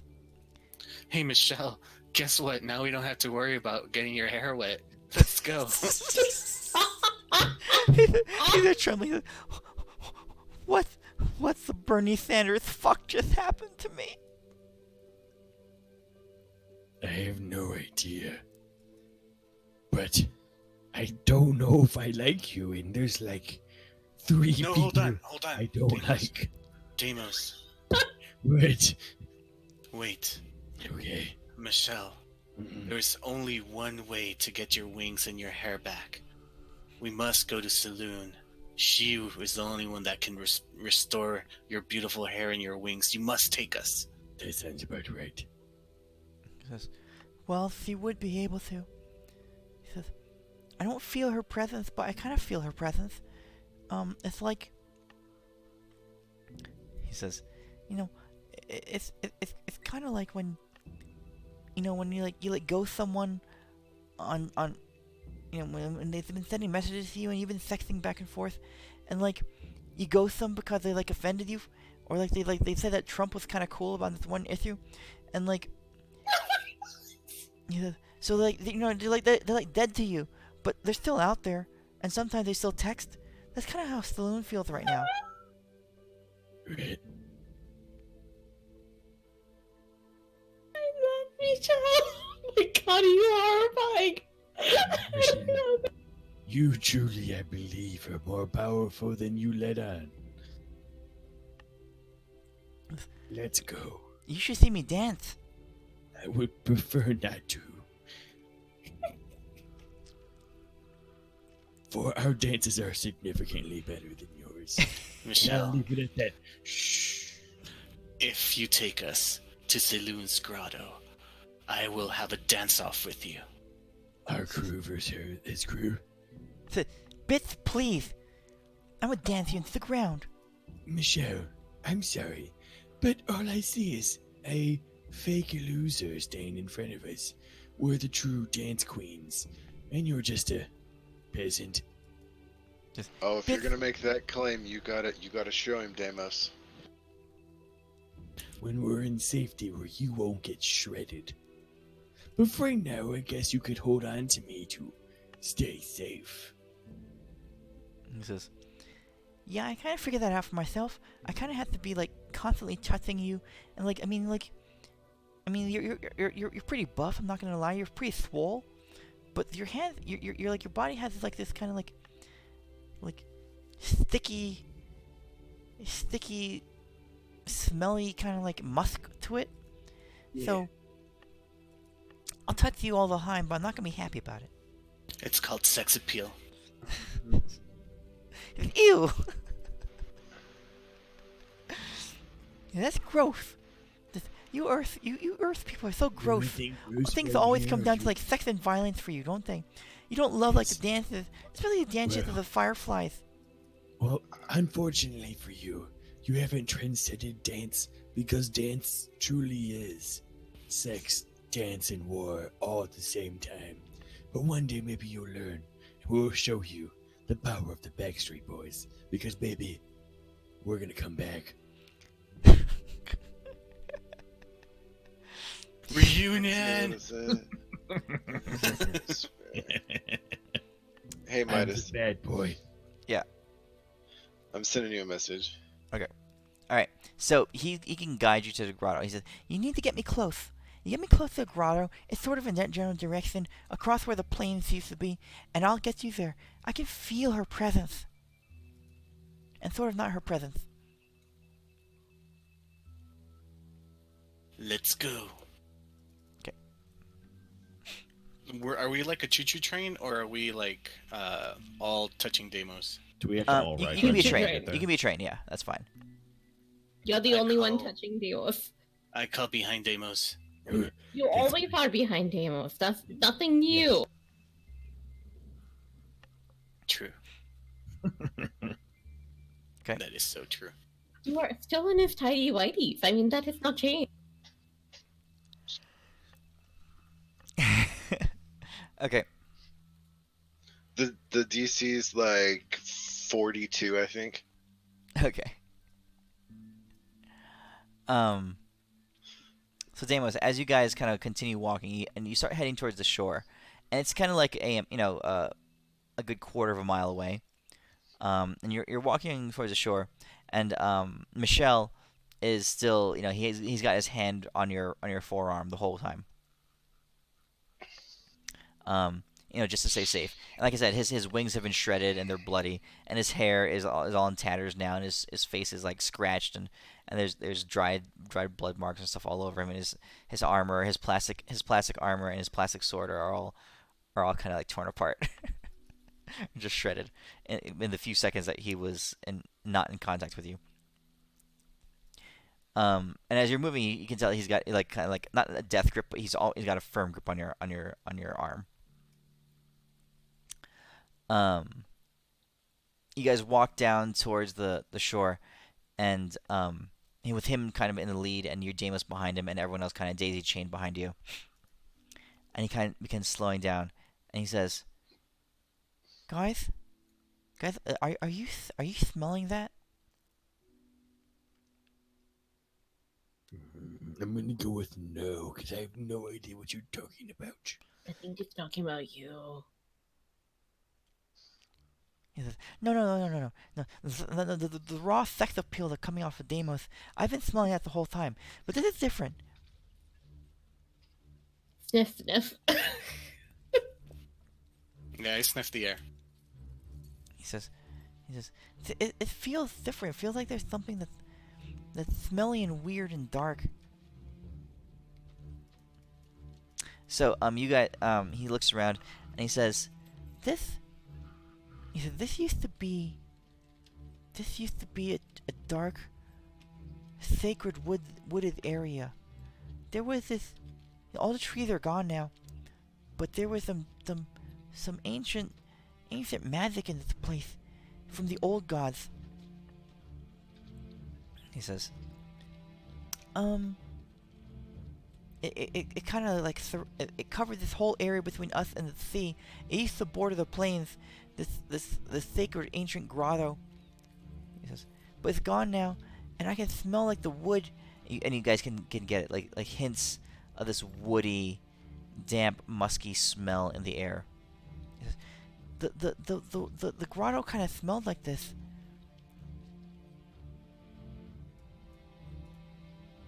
Can I take a feel, roll an Arcana check to see if I can distinguish what he's trying to say? Well, I shouldn't have advantage. Go ahead and take it off and do it again.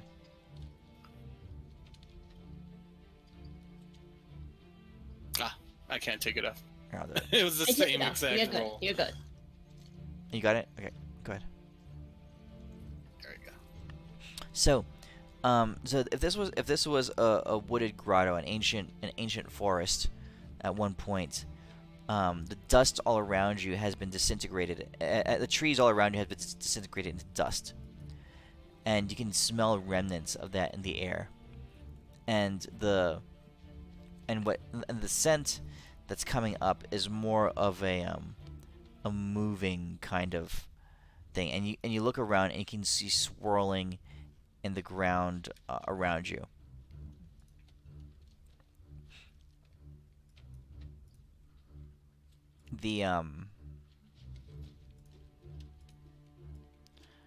And you hear Michelle kind of like startle for a second, and in front of you, the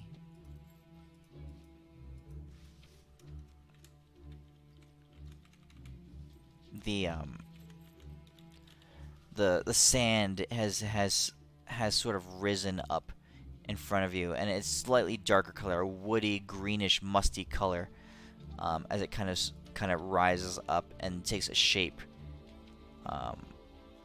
in front of you. A humanoid. You can see the swirling dust patterns kind of arising.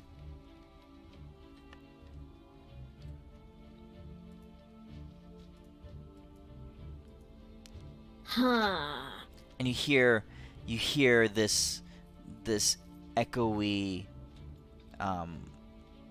sound, raspy sound kind of come through the air, saying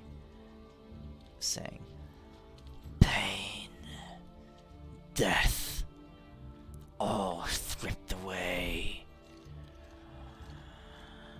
shall be yours too. Take our pain. Take it all.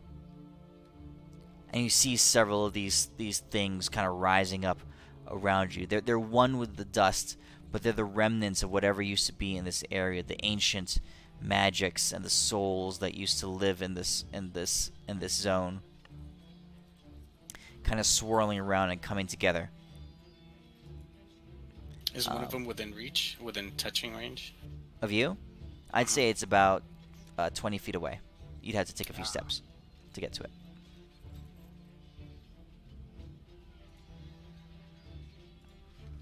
Okay.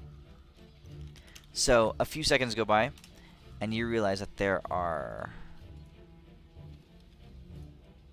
Let's see here, let me get through to this.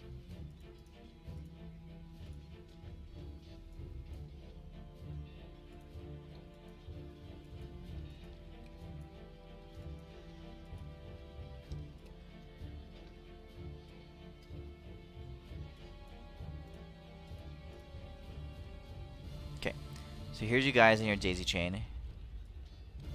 I'll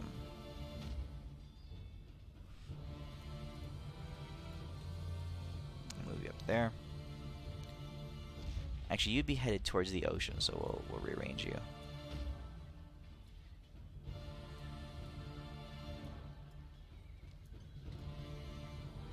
Like that. And these creatures, these powdered, these ghouls in the form of, or these ghosts in the form of these ancient sands, and these souls that have imbued the sand around you and the substance around you are kind of like spread out everywhere. There. Do they seem like inherently evil, or like just like? They seem in pain, ravaged with pain, and like you can tell that their forms have been ripped away, and just all the echoes and the death around have just corrupted them, and they're built on all the negative emotion of the war that this land has seen. So these are the ancient, the trees and the land itself that has been broken down into dust, kind of just rising up. The toll that this war has had on this realm have pervaded nature itself. Okay. You know what? I can help take your pain away. Yeah, we can definitely do that. Michelle, start dancing in place. I mean, guys, start doing the conga, and I am going to spark this. Dance. And I'm doing check. My comfort. Performance check. Let's see here. Comfort. Dude, dance doesn't even pass your lips by the time I'm already booging down. You guys are like in a full conga line. Oh, it's great. Yeah. But yeah. Yeah. And you know what? I'll do a dance of seduction. My God. All right, roll. It's just a regular. I'll true polymorph one of them into a planetar.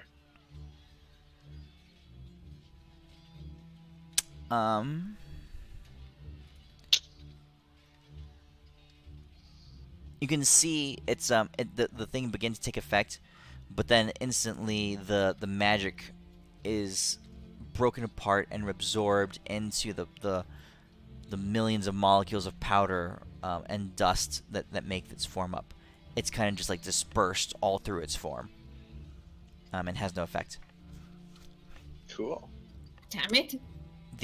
So that was for the true polymorph. The rest of you guys begin to dance. So Elwyn, you rolled a 19 performance check.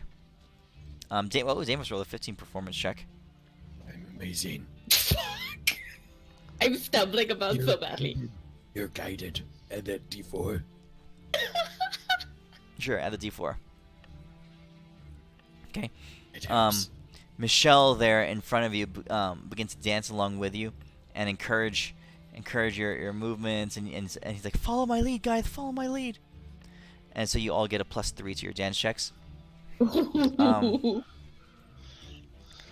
are you dancing along with him? Hell no. Yes, he is. Anus does the emo dance. Or like he wants to join in, but he I can't. do the stand there and don't do anything dance. He's the pillow we're dancing around. There you go. You know, it's sort of like the Bollywood films where the couple is dancing around Yes. trees. It's a tree. Renly, Gail, you're the only person who watches Bollywood. I grew up with it, and then I was like, never again. Never This is a better again. actor than Bollywood, you just said. I charisma's Let's see what I've only seen a couple. What have I seen? I've seen Bride and Prejudice, not Pride and Prejudice. Bride and Prejudice, I think that's one. And like one other. My mom used to watch them. Oh my God. Oh man, yes, the dancing and the Bollywood, yes, for sure. Okay. All right. So what does this spell do? You sing a pleasant song, and all allies within range will cease feeling non-magically caused pain, heat, cold, yada yada yada. The spell does not have negative. But affected creatures have advantage in all saving throws. Okay, so this is a buff, but you're trying to comfort them. Yeah, exactly. And sort of like anything that causes hunger, pain, or thirst. So it's sort of like I'm trying to belay or like um comfort their feelings of sorrow and exhaustion and pain away. Okay, and Deimos, what are you doing? Damos is showing them the energy of life as I'm squatting and thrusting and clapping, but also I'm giving out some. Actually, no, I'm not going to use any. I'm gonna use my shield on these Okay. guys for the healing one onto them as I go closer and I try to beckon them to touch me as this is happening. Okay. Because I'm trying not to use any of the actual cleric spells. Okay. Elwin, what are you doing? I'm doing the seductive dancing. Okay, you're full on dancing with him. You and Michelle are like doing like this super grindy kind of like Aaron, lots of hip you're not movement cheating and on me, are you? I'm actually using my 5th spell slot. My 5th level spell. Dance of Seduction. yeah, you realize that Michelle knows that spell too, so as he casts it as well. Dan was just gonna look back and like he's not jealous, but like as like he's totally jealous and a hateful lover. If he sees Elwyn and this angel dancing together. Oh, they're Like totally you dancing didn't think together. you could hate him more, but you do now. You do. Aaron's my best friend. All right. Thinking inside my head but talking out loud. Okay, so let's see what they do. So I'm gonna roll.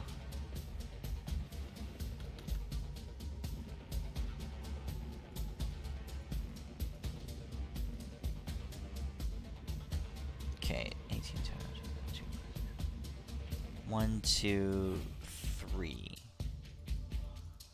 Okay, so Deimos, Renly, and Elwyn, your combined efforts to soothe the pain of these creatures has effect on 3 of them.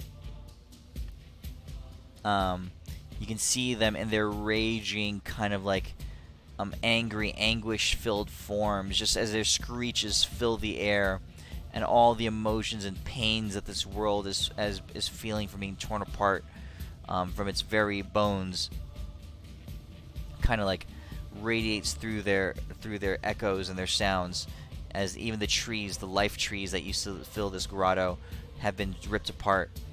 The world itself is crying out. Renly, you're soothing, and Elwyn, you and Michelle is dancing, and Deimos, whatever the hell you were doing. Let's see. 3 of them. So we'll say this guy, and this guy. Right? They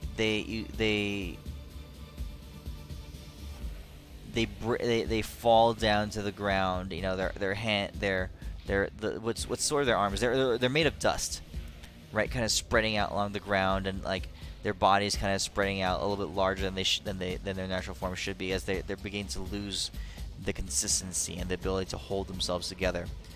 Down to the ground, and you can hear their cries changing from those of anguish to those of mourning and loss. All right, so those 3 are for the moment they're incapacitated.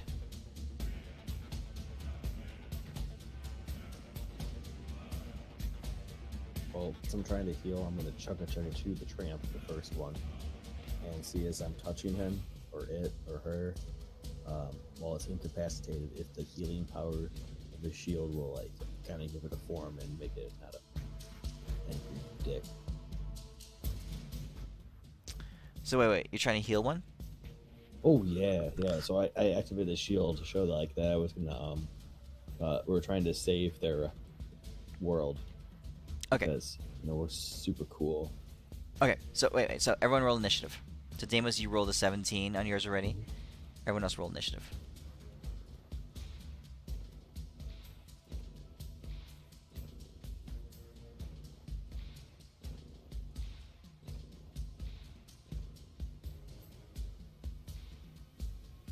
Oh, hold on, let me redo that. I shouldn't. We've traveled for quite a while. I should not still have foresight.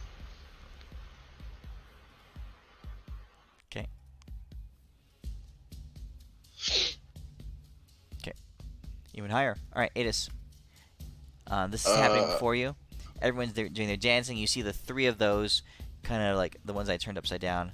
They're on the ground, um, and are incapacitated. What do you do? Alrighty. And you said these guys are made out of dust? Yeah, they're green dust. Basically the shattered remnants of the forest that was here. The life trees that were in this grotto. They are that's why they're greenish. Sweet. I'll Kona cold that dude. Okay. See if it has any effect on them being dust and stuff. Attack it. Roll it.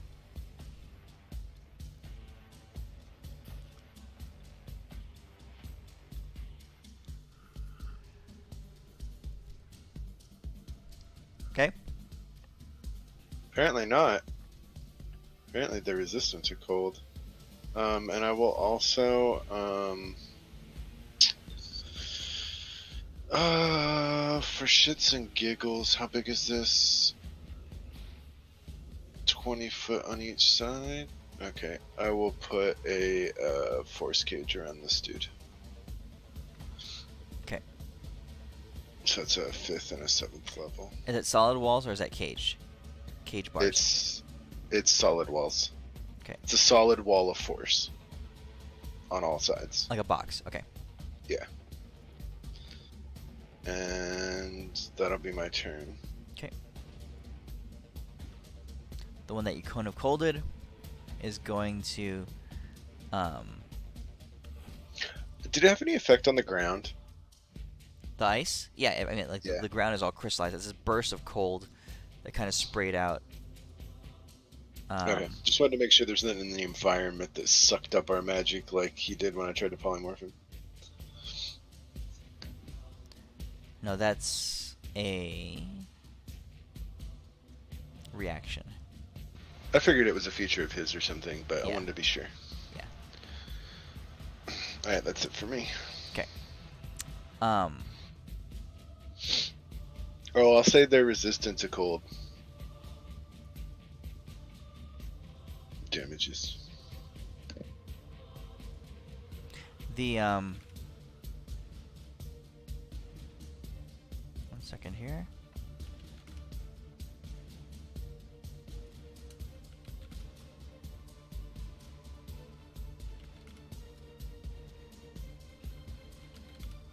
Okay. This first guy is going to, let's see, they've moved pretty quickly. 30 feet, just 30 feet. And he's going to crash over here into the middle of your group. Your conga line. And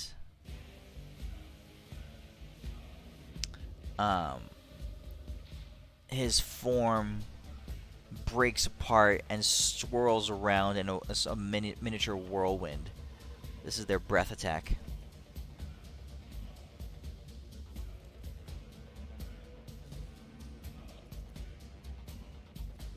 As everyone with a 20 foot within a 20-foot cube, which is 1, 2, 3, 4, all of you I'm pretty sure that gets all of us. must make a dexterity saving throw. Just go ahead and roll a dexterity saving throw.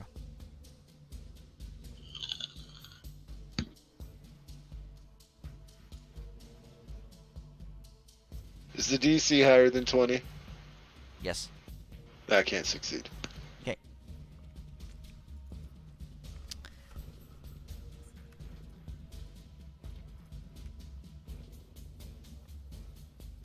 You guys take this and slashing damage as the particles are ripping through and around you, and What was the DC? Oh, I made it. Dope. What was the DC? No idea, but you saved. You shouldn't have saved. 23.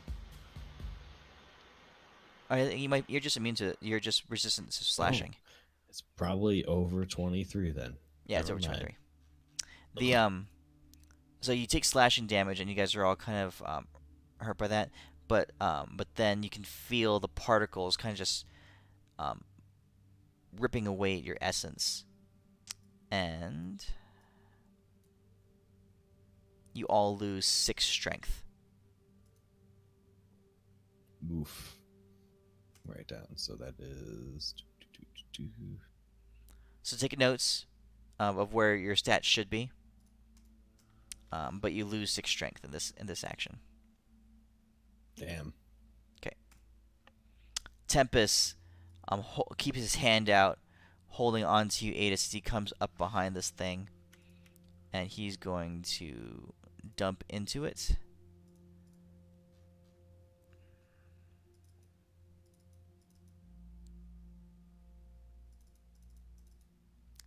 His long sword, or his great sword, blazing with divine energy. He unloads all 3 of his attacks into this thing, and you can see the light just shredding it.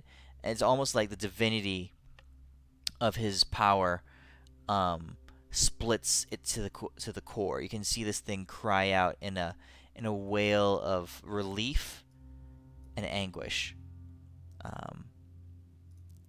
as it kind of dissipates back into the ground.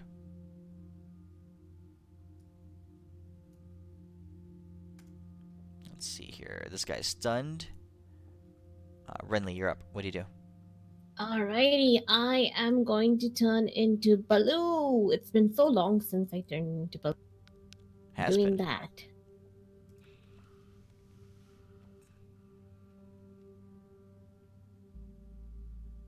Okay.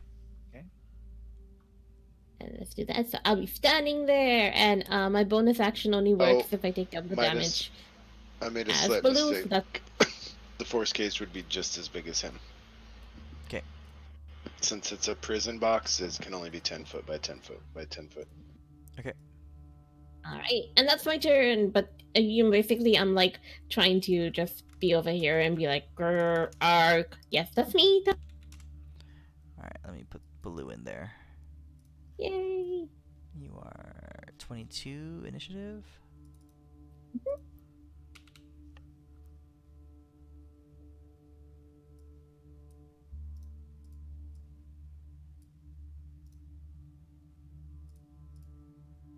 Oops, crap. No. We all died. It needs a confirmation for delete all tokens It badly. does. I clicked the wrong thing. I clicked delete 1 token. Alright.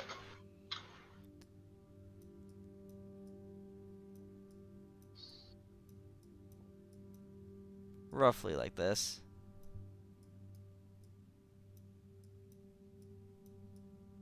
Okay.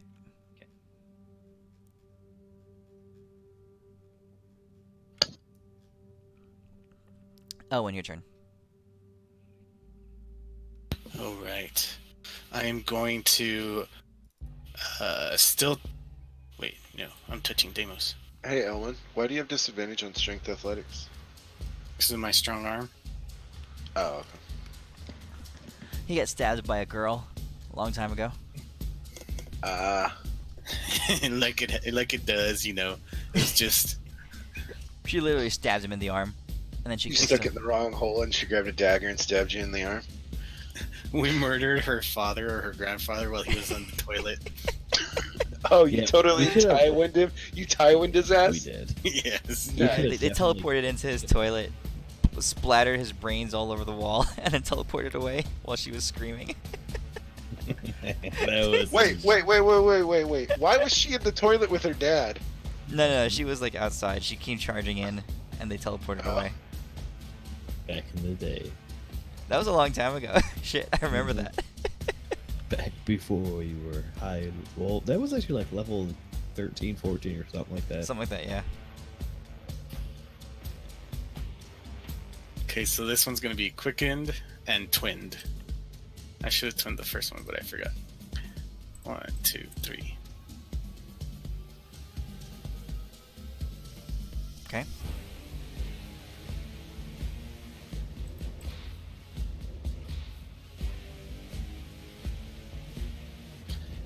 And I'm gonna look back at Michelle and say, "Can you do better?" That was a cantrip. Michelle is a pacifist. Oh. Alright, so now it's this thing's turn. He's not the one. He's the one that's not incapacitated. But so he so these guys were.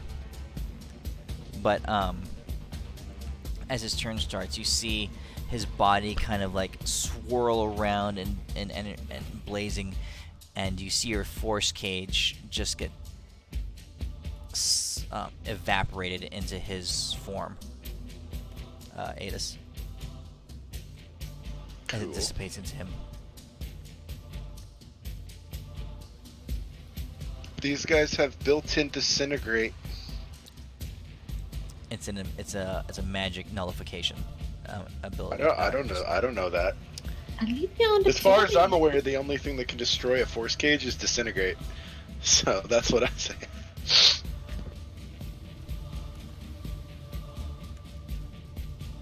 Dexterity saving throws, all of you.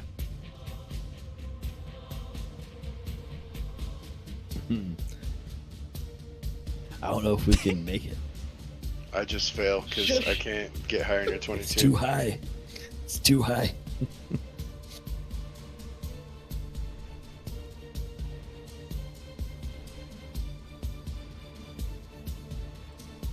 A bunch of dust, grave dust, gets strewn all over through you guys. You can feel the dust being propelled so violently that it's like punching. Like, so you have like pinprick bleeds all over your faces and your arms, as these small bits of dust and grave powder basically is what it is. Grave dust is just like shredding your physical forms. Let's see. So everyone failed. I need everyone now to make a Constitution saving throw. And this is a lower DC. What? Demo saves. Baloo saves. Adis fails. Elwin fails. I will lucky that because I'm at 6 strength and I could die.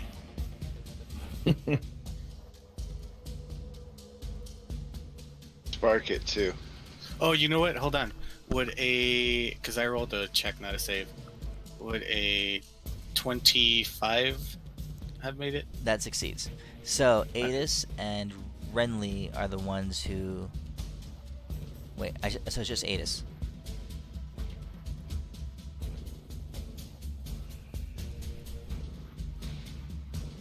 Okay, so Adis, you are diseased.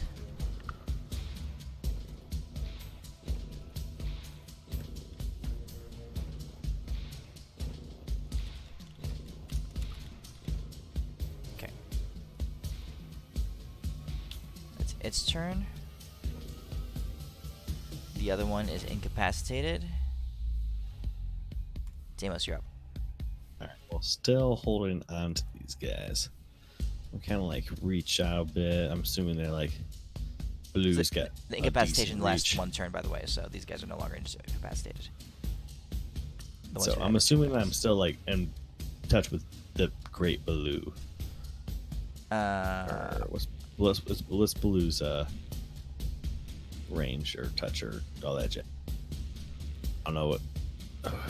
How big are your My arms? reach is 10 feet. I'm good. Alright, you're good. I'm good.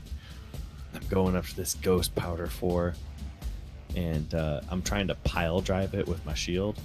Was activated because I want to show that like we can give it we're trying to. I'm trying to sanctify it. I'm straight up gonna exercise this bitch. But like in a good way. I'm like, we're here to save you because you're here for us and you're angry, but we're not the ones you should be angry at. You should be angry at not us, the other people. So you're attacking it?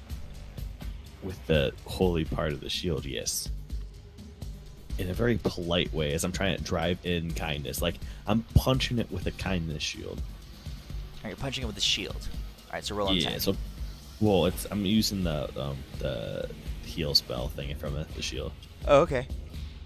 I'm trying to sanctify it and and reach out and touch it to see if it can like kind of like help the thing like not be affected by I don't know. Mainly, I'm trying to make not be nice to it. Okay, so roll your heals.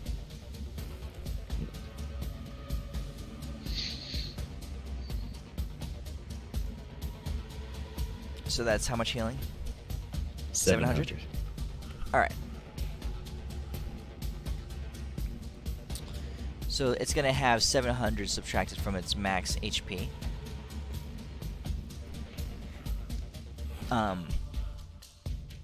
As the divine energy kind of flows through it, you can feel it shuddering, and you can see its powdery, kind of like dust-like consistency beginning to the cohesion beginning to fall apart. You can tell that your words and your actions have had an effect on its form. All right, and then I will hug it with super punching hugs. But like these are to suck it like entire. Like these are the hugs of healing. Okay. Be like, oh, come here, my friend. I don't want to damage you. This is to bind you to me, to where, yes, just be nice. Just be nice. Okay. It's like actively hugging it. All right. This last one awakes from its incapacitate.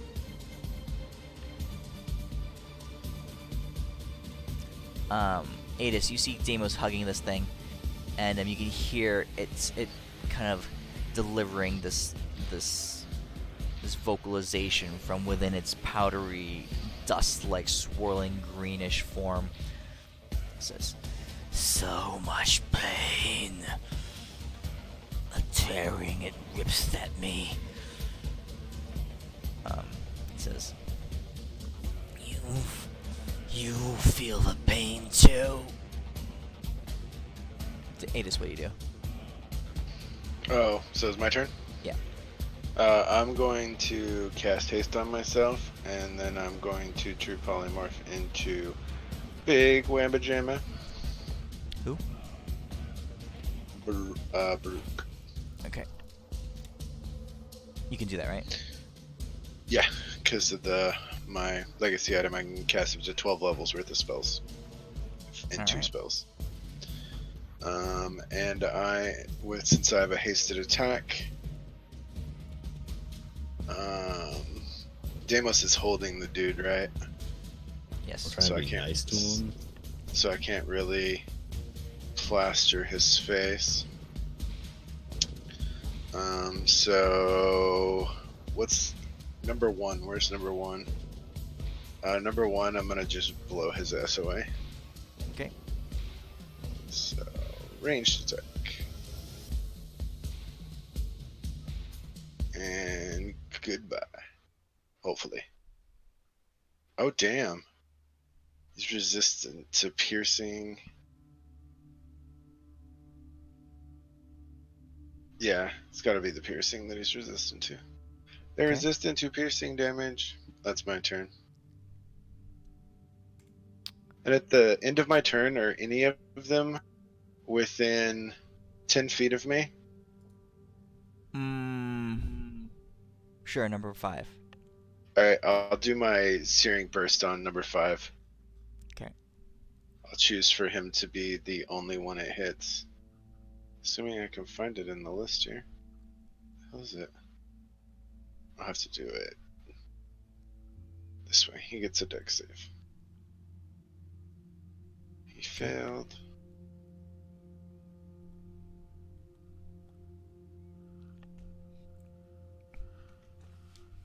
They are not resistant to radiant at all. That's all I got. Yeah, Tempest shouts out. I knew that as he runs up. It's number 5. Of course you do. You're a god. And swings 3 times at it.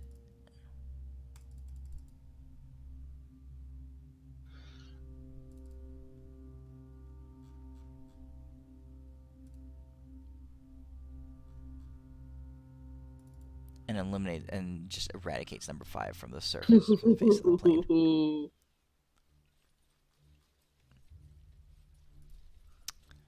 Number 1 is going to, now that it is no longer incapacitated, it is going to come over here and it's going to drop its cube.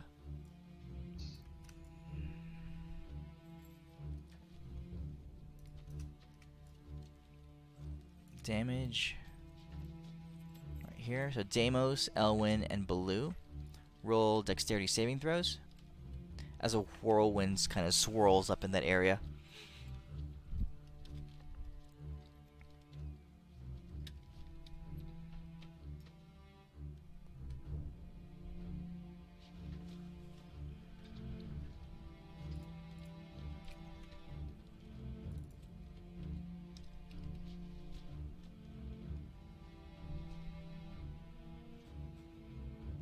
Let's see, damage. Okay. You did damage to me too. Oh, shouldn't have. Go ahead and add 114 back to you. I shouldn't have been targeting you.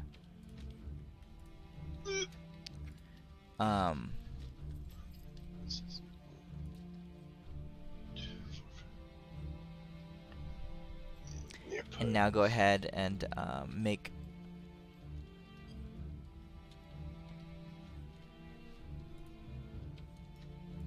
Actually, no. That was it. Just the one save.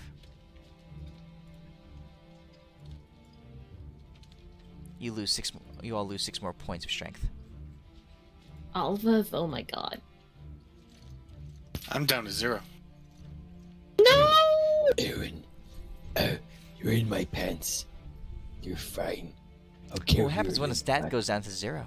You die.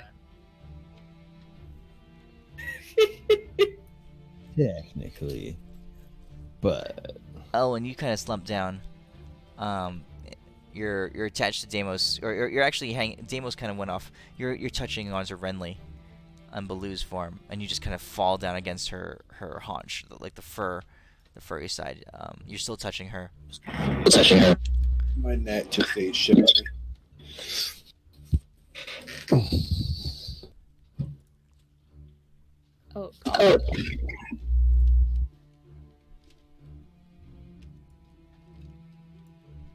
Renly, your turn.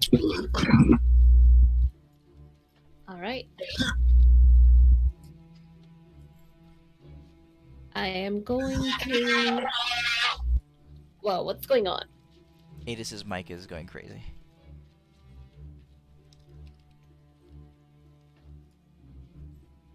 Oh, okay. Oh no, Adis, this you're is going like on. echoing like crazy. I'm gonna mute you on stream until you figure out. You must have bumped it or something. We're getting crazy echoes through your mic. Okay. Renly, go ahead. Okay, I'm muting. Okay, there we go. Okay.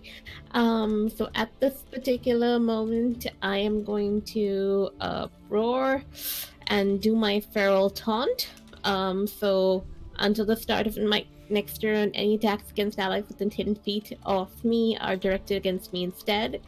And my bonus action, I'm going to attack Ghost Powder. Let's see, number 4, number 1.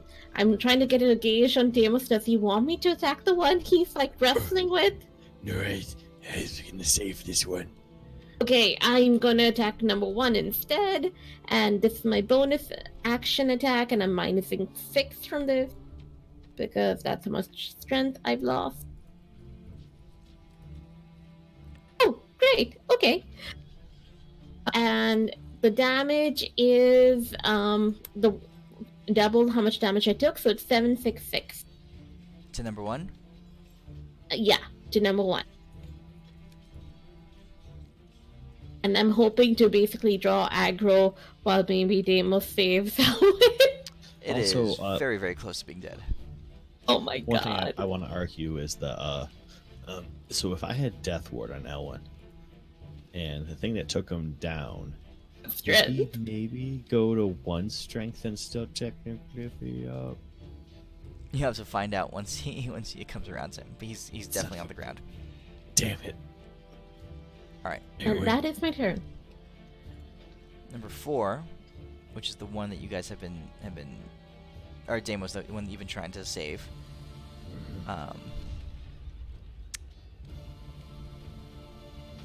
He's going to. Shh, my friend. I'm here for you. We're gonna save you all. We'll save everything. Because You hear that's what the- we do. You hear the pain and torture in its voice, saying, "There is no salvation Shh, for yes, there us. is. We are dying. I But am I dying. am a doctor. I am being torn apart. I'm You gonna cannot save stay you, here. Saloon Lady. It's cool.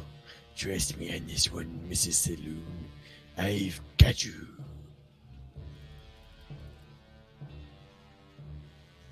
Oh, that sucks. Let it go through, though. I'll take one for the team. Let's see here.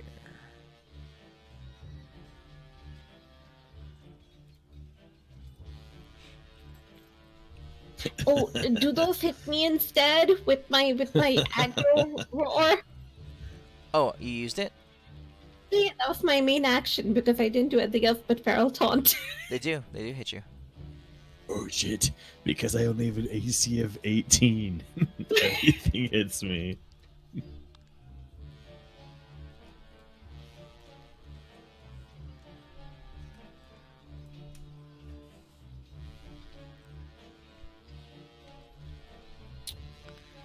Alrighty. 1, 2, 3. This one has stolen 1, 2, 3, 24.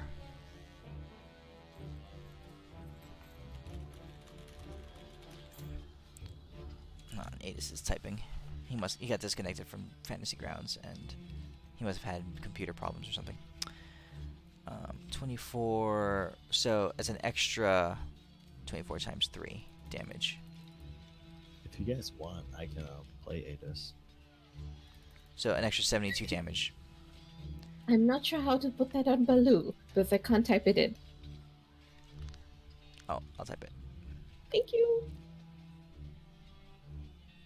Yeah, I'll play Adis till he comes back. Adis is a foot fetish now. Alright, and those hits, they hit you. So Baloo, roll 3 Constitution saving throws.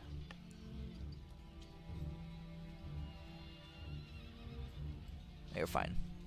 Okay, Alrighty. Deimos. Ooh, little boy. I'm so sorry. Because I'm going to heal you.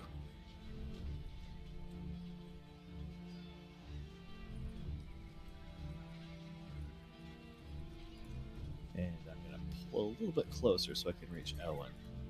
But I'm using those 11 to go into number 4.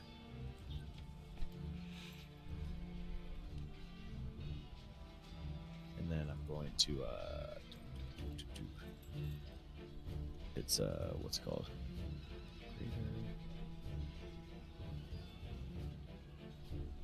I'm going to Greater Restoration Elwyn to get rid of anything that was his targeting his ability scores. Erin, I fixed things for you. I think. So, let me just check how Greater Restoration reads. Oh, here, I'll make it. There you go.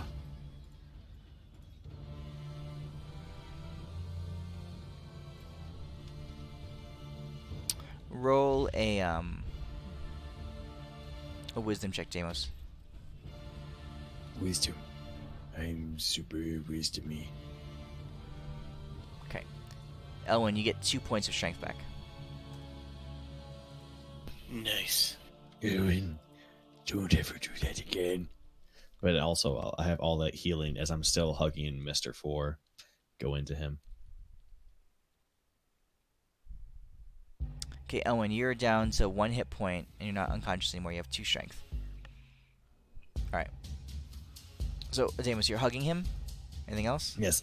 Well, I'm hugging him, and I'm patching that the 11, so that's 100 and 1,100 Oh, okay. He's done. of trying to save this boy before. Okay. He kind of crumbles down. So in your arms, you imbue him with this burst of divine healing, and you can feel his form kind of solidify as parts of itself come back together. All right, and instead of this powdered viscous thing, you see like tree-like branches kind of coalesce inside this swirling dust storm, and you can tell that the essence of itself was this ancient tree. Now there's only enough of it there to be like a sapling, but it is planted and rooted in the ground. Oh, yeah. Okay. And as you do that, number 3 is gonna just charge in and throw down another cone on the 3 of you. Sounds like a tick. Now this will be a... Yeah, this will not be the cube Wisdom attack, this will be the save. cone attack. Con save. Con or wisdom. We'll take those ones. This is dex save for Deimos, Elwyn, Some and Baloo. bullshit.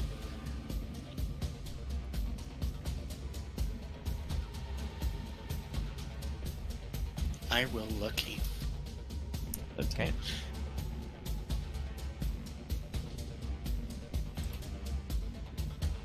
And spark. God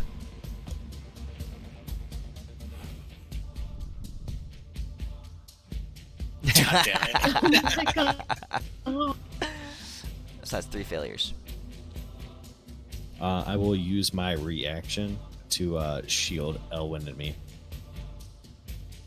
Ooh. Okay. I can't have my boy die in. So just Baloo takes this. I'm sorry. Alrighty. I'm so sorry, Renly. And you make a Constitution saving throw. You fail. Oh, you succeed. Oh, you barely succeed. Okay. You're not infected. Go. Adis, you're up. Are you here, Adis? Hold on, How then. please. Alright. Finish Deimos, nice try, though. Alright, Adis, we can hear you now. I just unmuted you. Sorry. Damn it. I was doing Yeah, such I do not have a foot fetish, Deimos. Nice try, though. Alright. What are you doing, Adis? So 3 and 4 are still alive, yeah? 4 is now a sapling tree. He is no longer an enemy. Oh, 4 is the 1 and sapling? 3. Yeah, so 1 and 3 are enemies. Okay, well, for my first attack, I'll blow away number 3. Let's see. Number 1.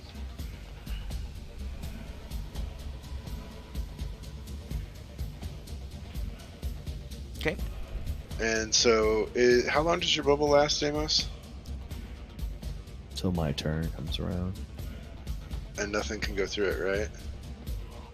Yeah. Well, things can go through to me. Compliments can go through. So nothing can go through too. Okay, cool. Alright, then I will just gaze this fuckwad. Compliments. So Michelle says, "You're surprisingly brawny." Michelle, you're surprisingly plastic. And I'm not talking about your armor. And at the end of my turn, I will fuck this dude up more. But he succeeded, so he only takes half this. Lucky him. And that's my turn. Okay. On Tempest's turn, he's going to leap across the area, slam down over on this side, and call out to you, Deimos, and say, Deimos, are you okay? Yeah. Everyone holding in there? No, I'm fine. And we're saving these things. Why is everybody killing them? Yes. Allow me to save it with my sword. No. Hey.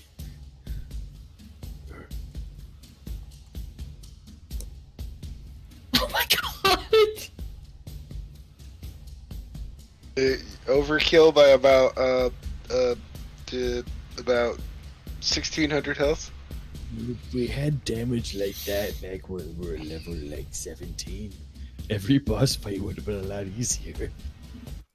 When I'm at level 17, but at this level, it's great. Okay. So you're sitting there. You're standing by this tree now. This ancient and so Damus, you're still in touch with it. You're still holding onto it. So it's surrounded by this glow of divine light. It's a sapling of a tree. The wood and the bark are a deep velvet green. And you can see in the bark and in the flesh of the tree that it has streams of divine light passing through it. This is unlike any tree that you've seen on the mortal plane. Michelle says, This is a life tree. These things were anchored to the soul of Lunaria herself.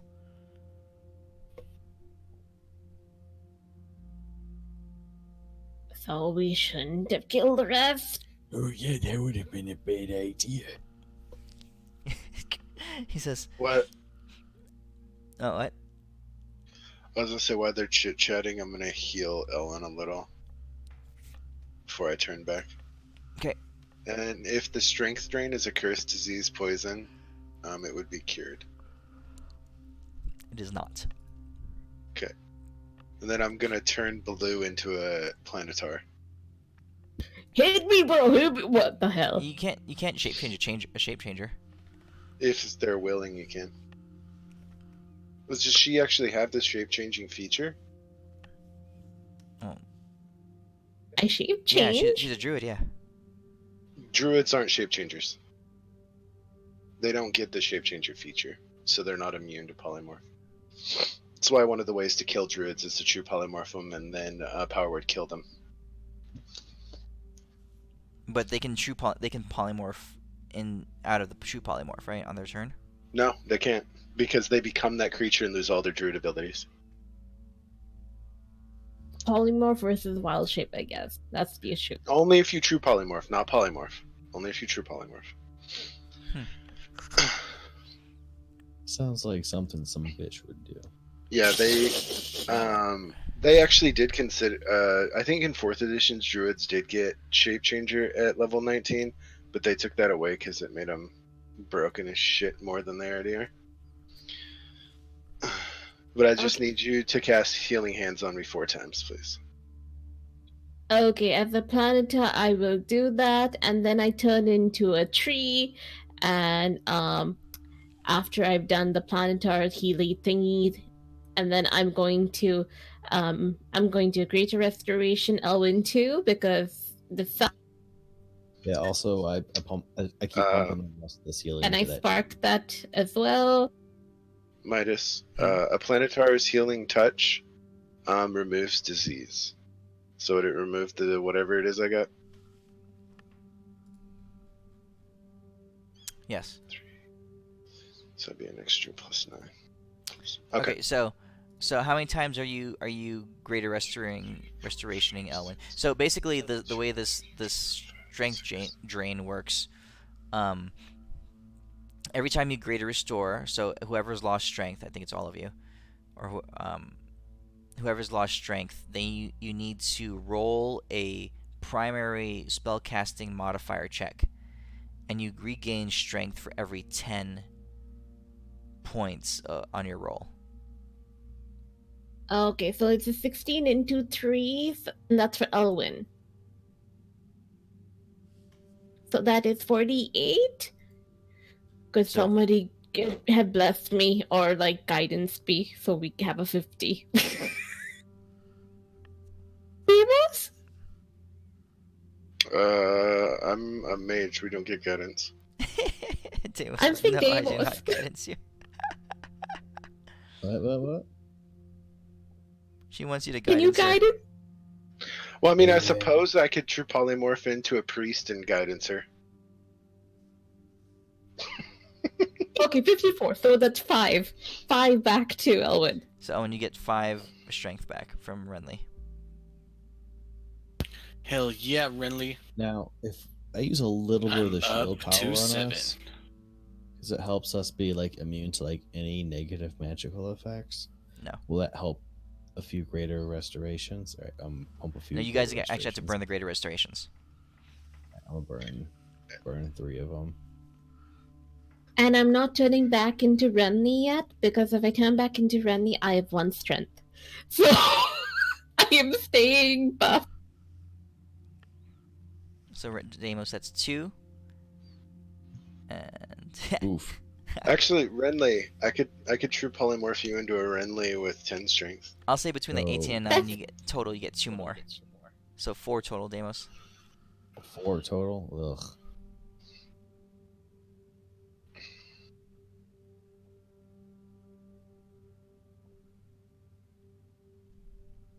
Now, with all the extra healing from the shield, did the tree get any healthier, bigger? Yeah, the tree grows. All right, dope. I'll do one more my strength thing. I'm gonna spark it. Fuck me. Never mind. You get 2 more.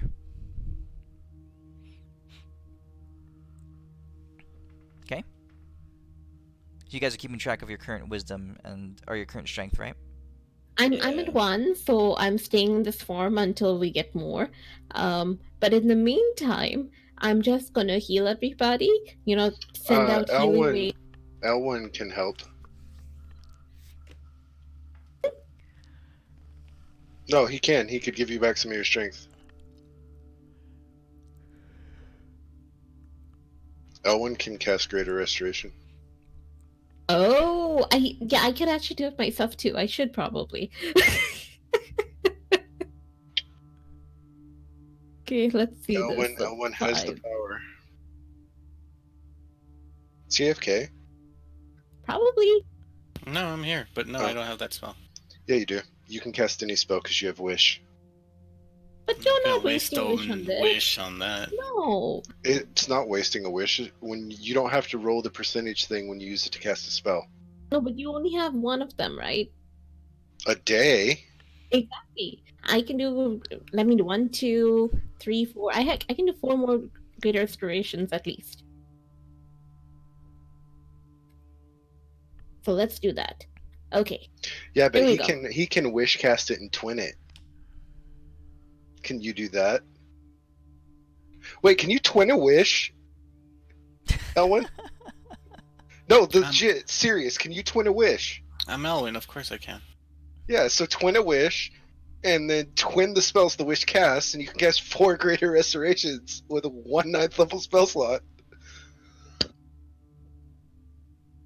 I don't know if it would work like that. Renly, so we're just looking at the tens place, so that's 7. Yeah, 7 exactly. total I'm strength. back to 8 strength, so I'm happy to be back in my regular form. I'm just slightly weaker by a lot, but it's okay. At least I'm not collapsing. Okay. And I just make sure I heal everybody for your damage, so y'all should be good for damage. Owen is still Okay. low hit points, and so is Adis. Oh no, Yeah. no, no! I mean, I'm doing my whole regeneration thingy every turn, and Okay. quick mend. I just pop everyone back. Okay, sure. Go ahead and do that. So, so Damus, you're looking at this tree, Mhm. right? And you're holding on to the tree, right? And Michelle is there, Right. and he's he's explaining to you that this is a life tree. It's connected to the very soul of Lunaria. So what were you doing, Damus? What'd you say? I was saying the rest of the healing from it was an 8, a 9, and 11, if that matters for like the To heal it? shield shit. Yeah, so the thing's growing. Yeah. It's definitely growing as a tree. It's now more like an adolescent tree and not a sapling anymore. Hey Deimos, do you like this tree?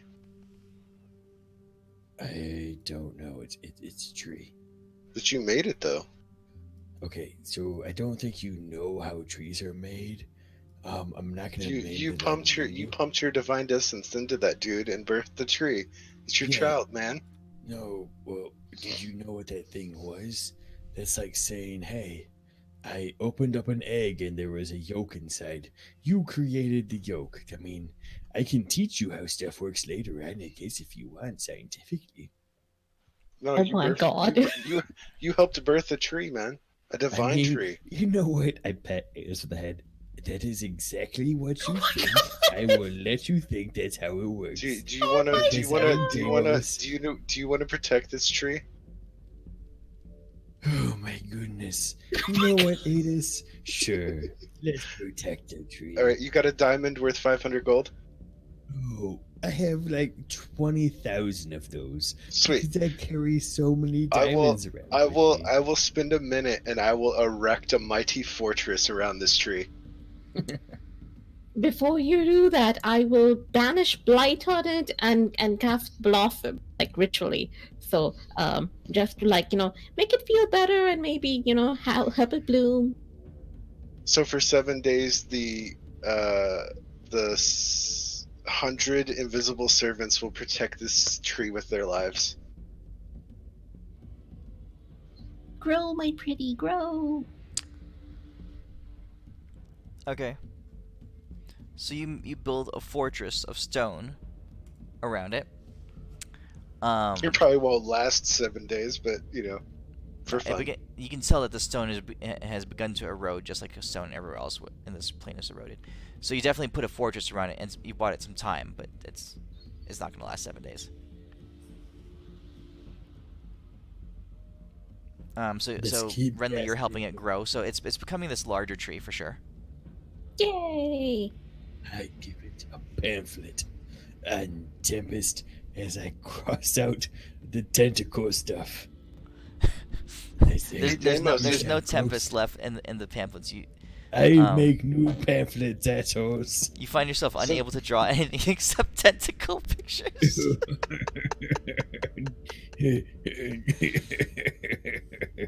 Damos cries.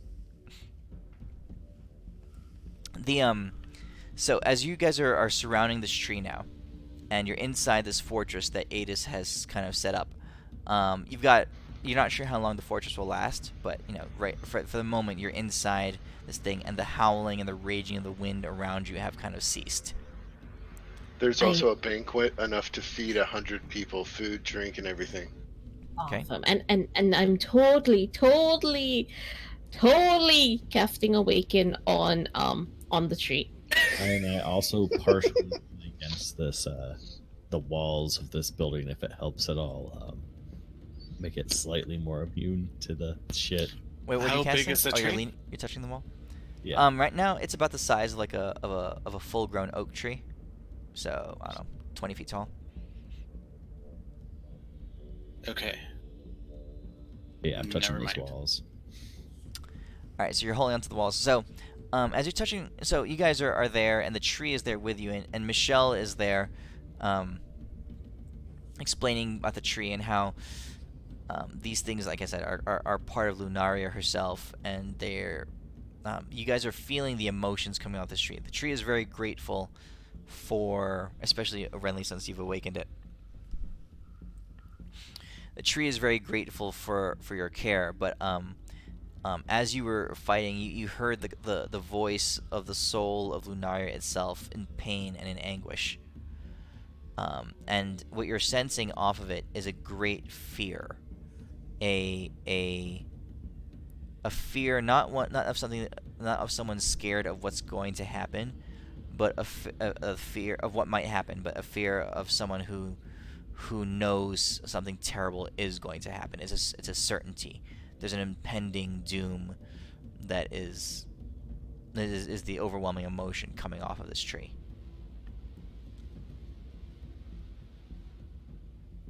So what is going to happen then?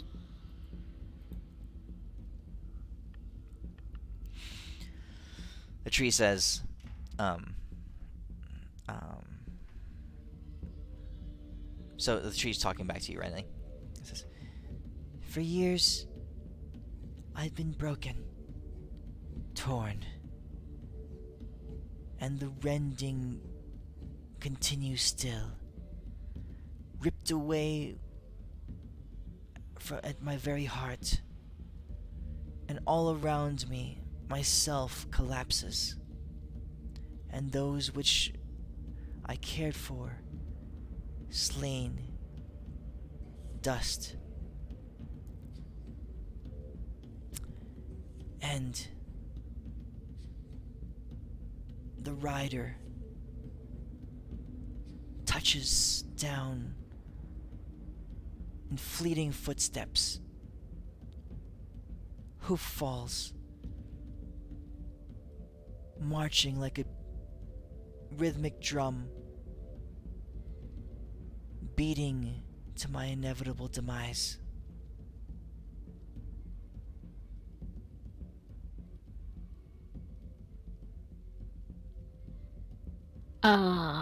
Ryder? Do those outrank gods?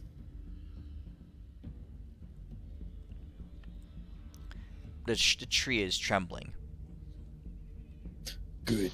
There's pain, ripping through it. Just like you can tell that the maw is tearing at it, and it says, "The rider heralds the way, ensures that I die, but the maw, the great consumption, slays me from within."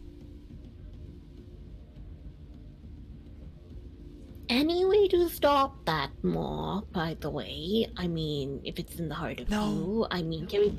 Nope. "No, you must not.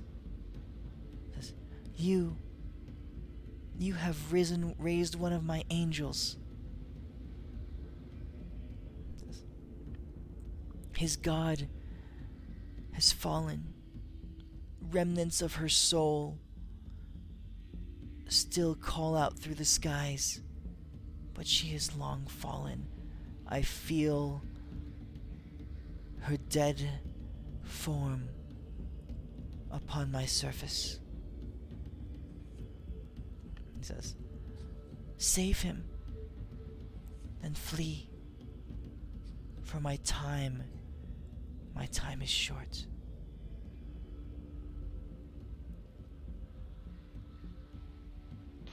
Deimos, this is pep talk time. Okay. Well, it looks like You gotta sell him on the tempo. Yes. So I hate to say this to you, Tree, but you're wrong. We've already saved the ocean with those little tiny thingies of pearls and whatnot, and we're gonna save the other one. And you know the best part about that is we're gonna save you too, because it's not that we are the saviors, but we're here to save everything. Don't count yourself special. It's just our job. We're doing what's right.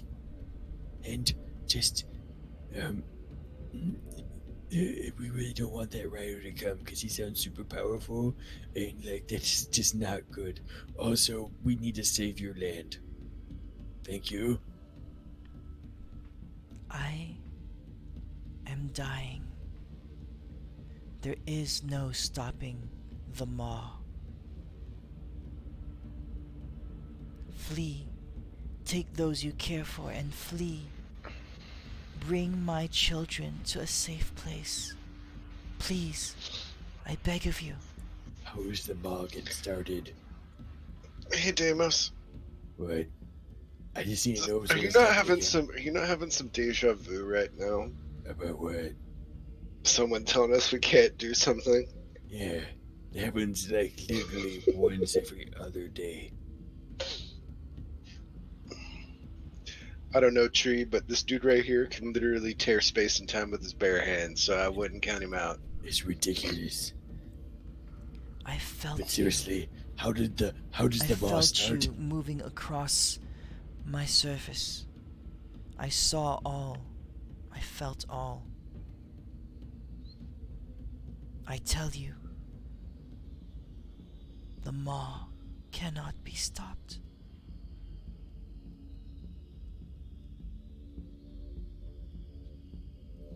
That's bullshit. What if we send it somewhere else? If it happened, there's a way to stop it. People, it's ridiculous. You can't make a thing that can't get stopped. It's actually it's impossible.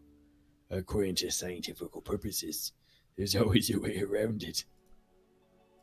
The maw is beyond you. It is beyond me. It is beyond any that have been here before. The Red God summoned it, placed it here, and it grew ravenous, and it grows, it becomes stronger. If the red god dies, would it go away? It is not the Red God. So it's It is- alive. There's something in it. It is something of his. So it's alive, though. I know not. All I This know little is its fucker. hunger devours me from within. All right, Yeah, so it's got to be something alive, Deimos. So you can totally rip it apart. we get it. No problem. Yeah, We'll maybe we get should the just go stuff over there and back. like stomp a mud hole in it right now. We'll cure it out. We'll head to the next place. Save all your people, but we're gonna have to turn your place into a massive battleground. We'll save your land, and you're welcome. At that, you feel the tree begin to weep.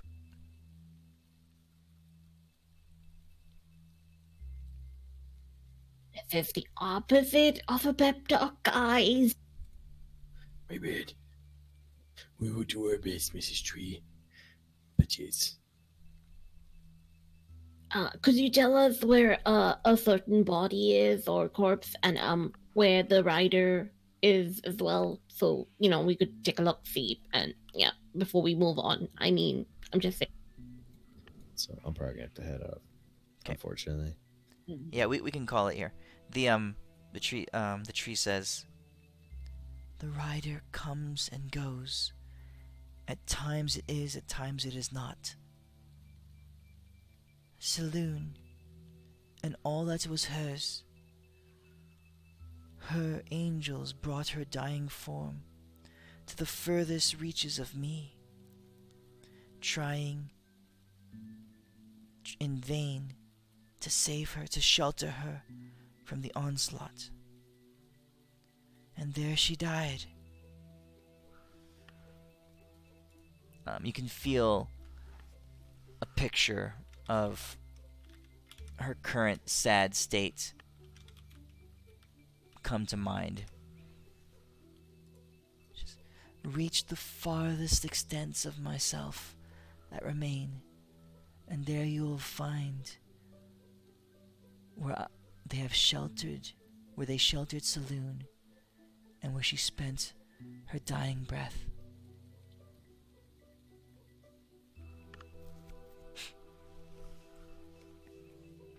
Hey Renly, can you do that plant travel thing so we can travel through him or her to the furthest reaches? Is there another tree there? Roll d20. Okay. No. I wish I had done foresight before that, but alas. She says, the maw has broken down all life forms. All that remains on my surface are stone and what used to be mountains.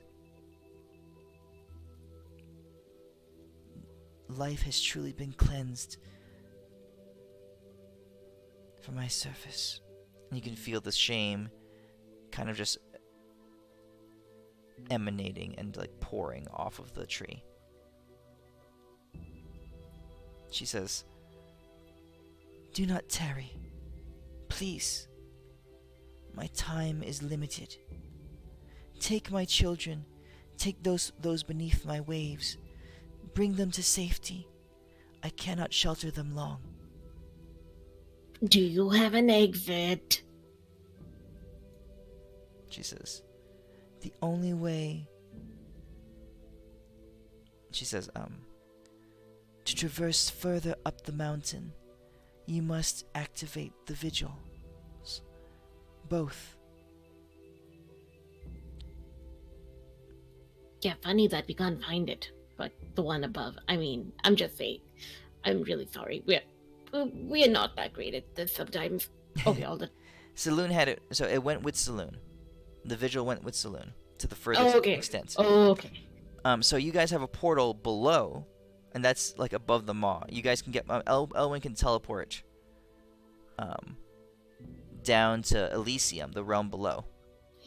But to go higher, you have to activate the vigils. Alrighty. And like I can't tell what the she went furthest away from the mall from like overall distance or on this particular island. Oh, on the So map. I did two bubbles. Okay. So that's, I mean, you guys can try to investigate to figure out where the, but I mean, you guys are at the first bubble, about that. You're at the shoreline. So the one where my golden arrow is pointing at, that's about where you are. Okay. Okay. Alrighty. Alright. So we'll leave it here. You guys are inside this fortress that Adis has created. It won't last long. The tree, which is linked to the soul of Lunaria, is begging you to save her people because she is doomed. You've gotten a hint at where Saloon, her body was brought to. And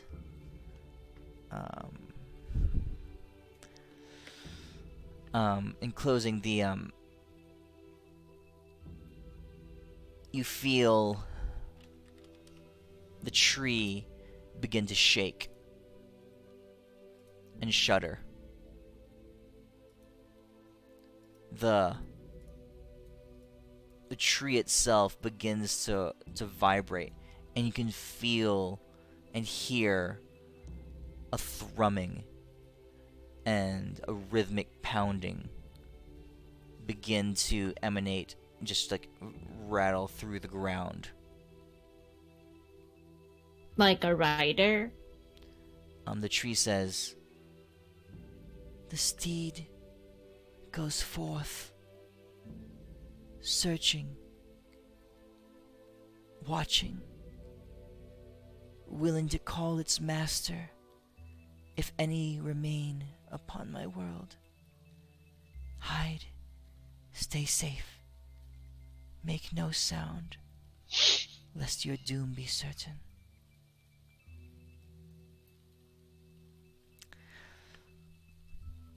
And through her eyes, you can see that on the other side of Lunaria, a great steed has appeared, spectral, half present, half not, physical and immaterial at the same time. Huge, larger than mountains, its footfalls breaking up and tearing through the swirling tempests and raging desert winds. This creature rages across a portion of the continent. Its roaming golden eyes seeking any life, anything that would undermine the process that is going on this world. And as it clears, a few minutes go by, and it clears on the map. It spans this entire stretch of this one continent, of this continent down below here,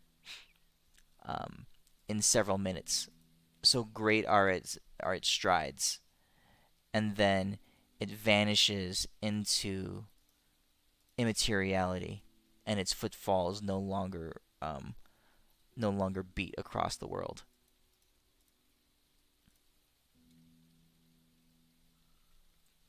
Oh, that is cool. Okay. So that's where we'll leave it for this week. Alrighty. I will Sounds good. see you guys next week. Yes, Yeah, yeah. it That was was fun. awesome. All right. Thanks, guys. See you Thanks, guys. guys. See ya. Take care.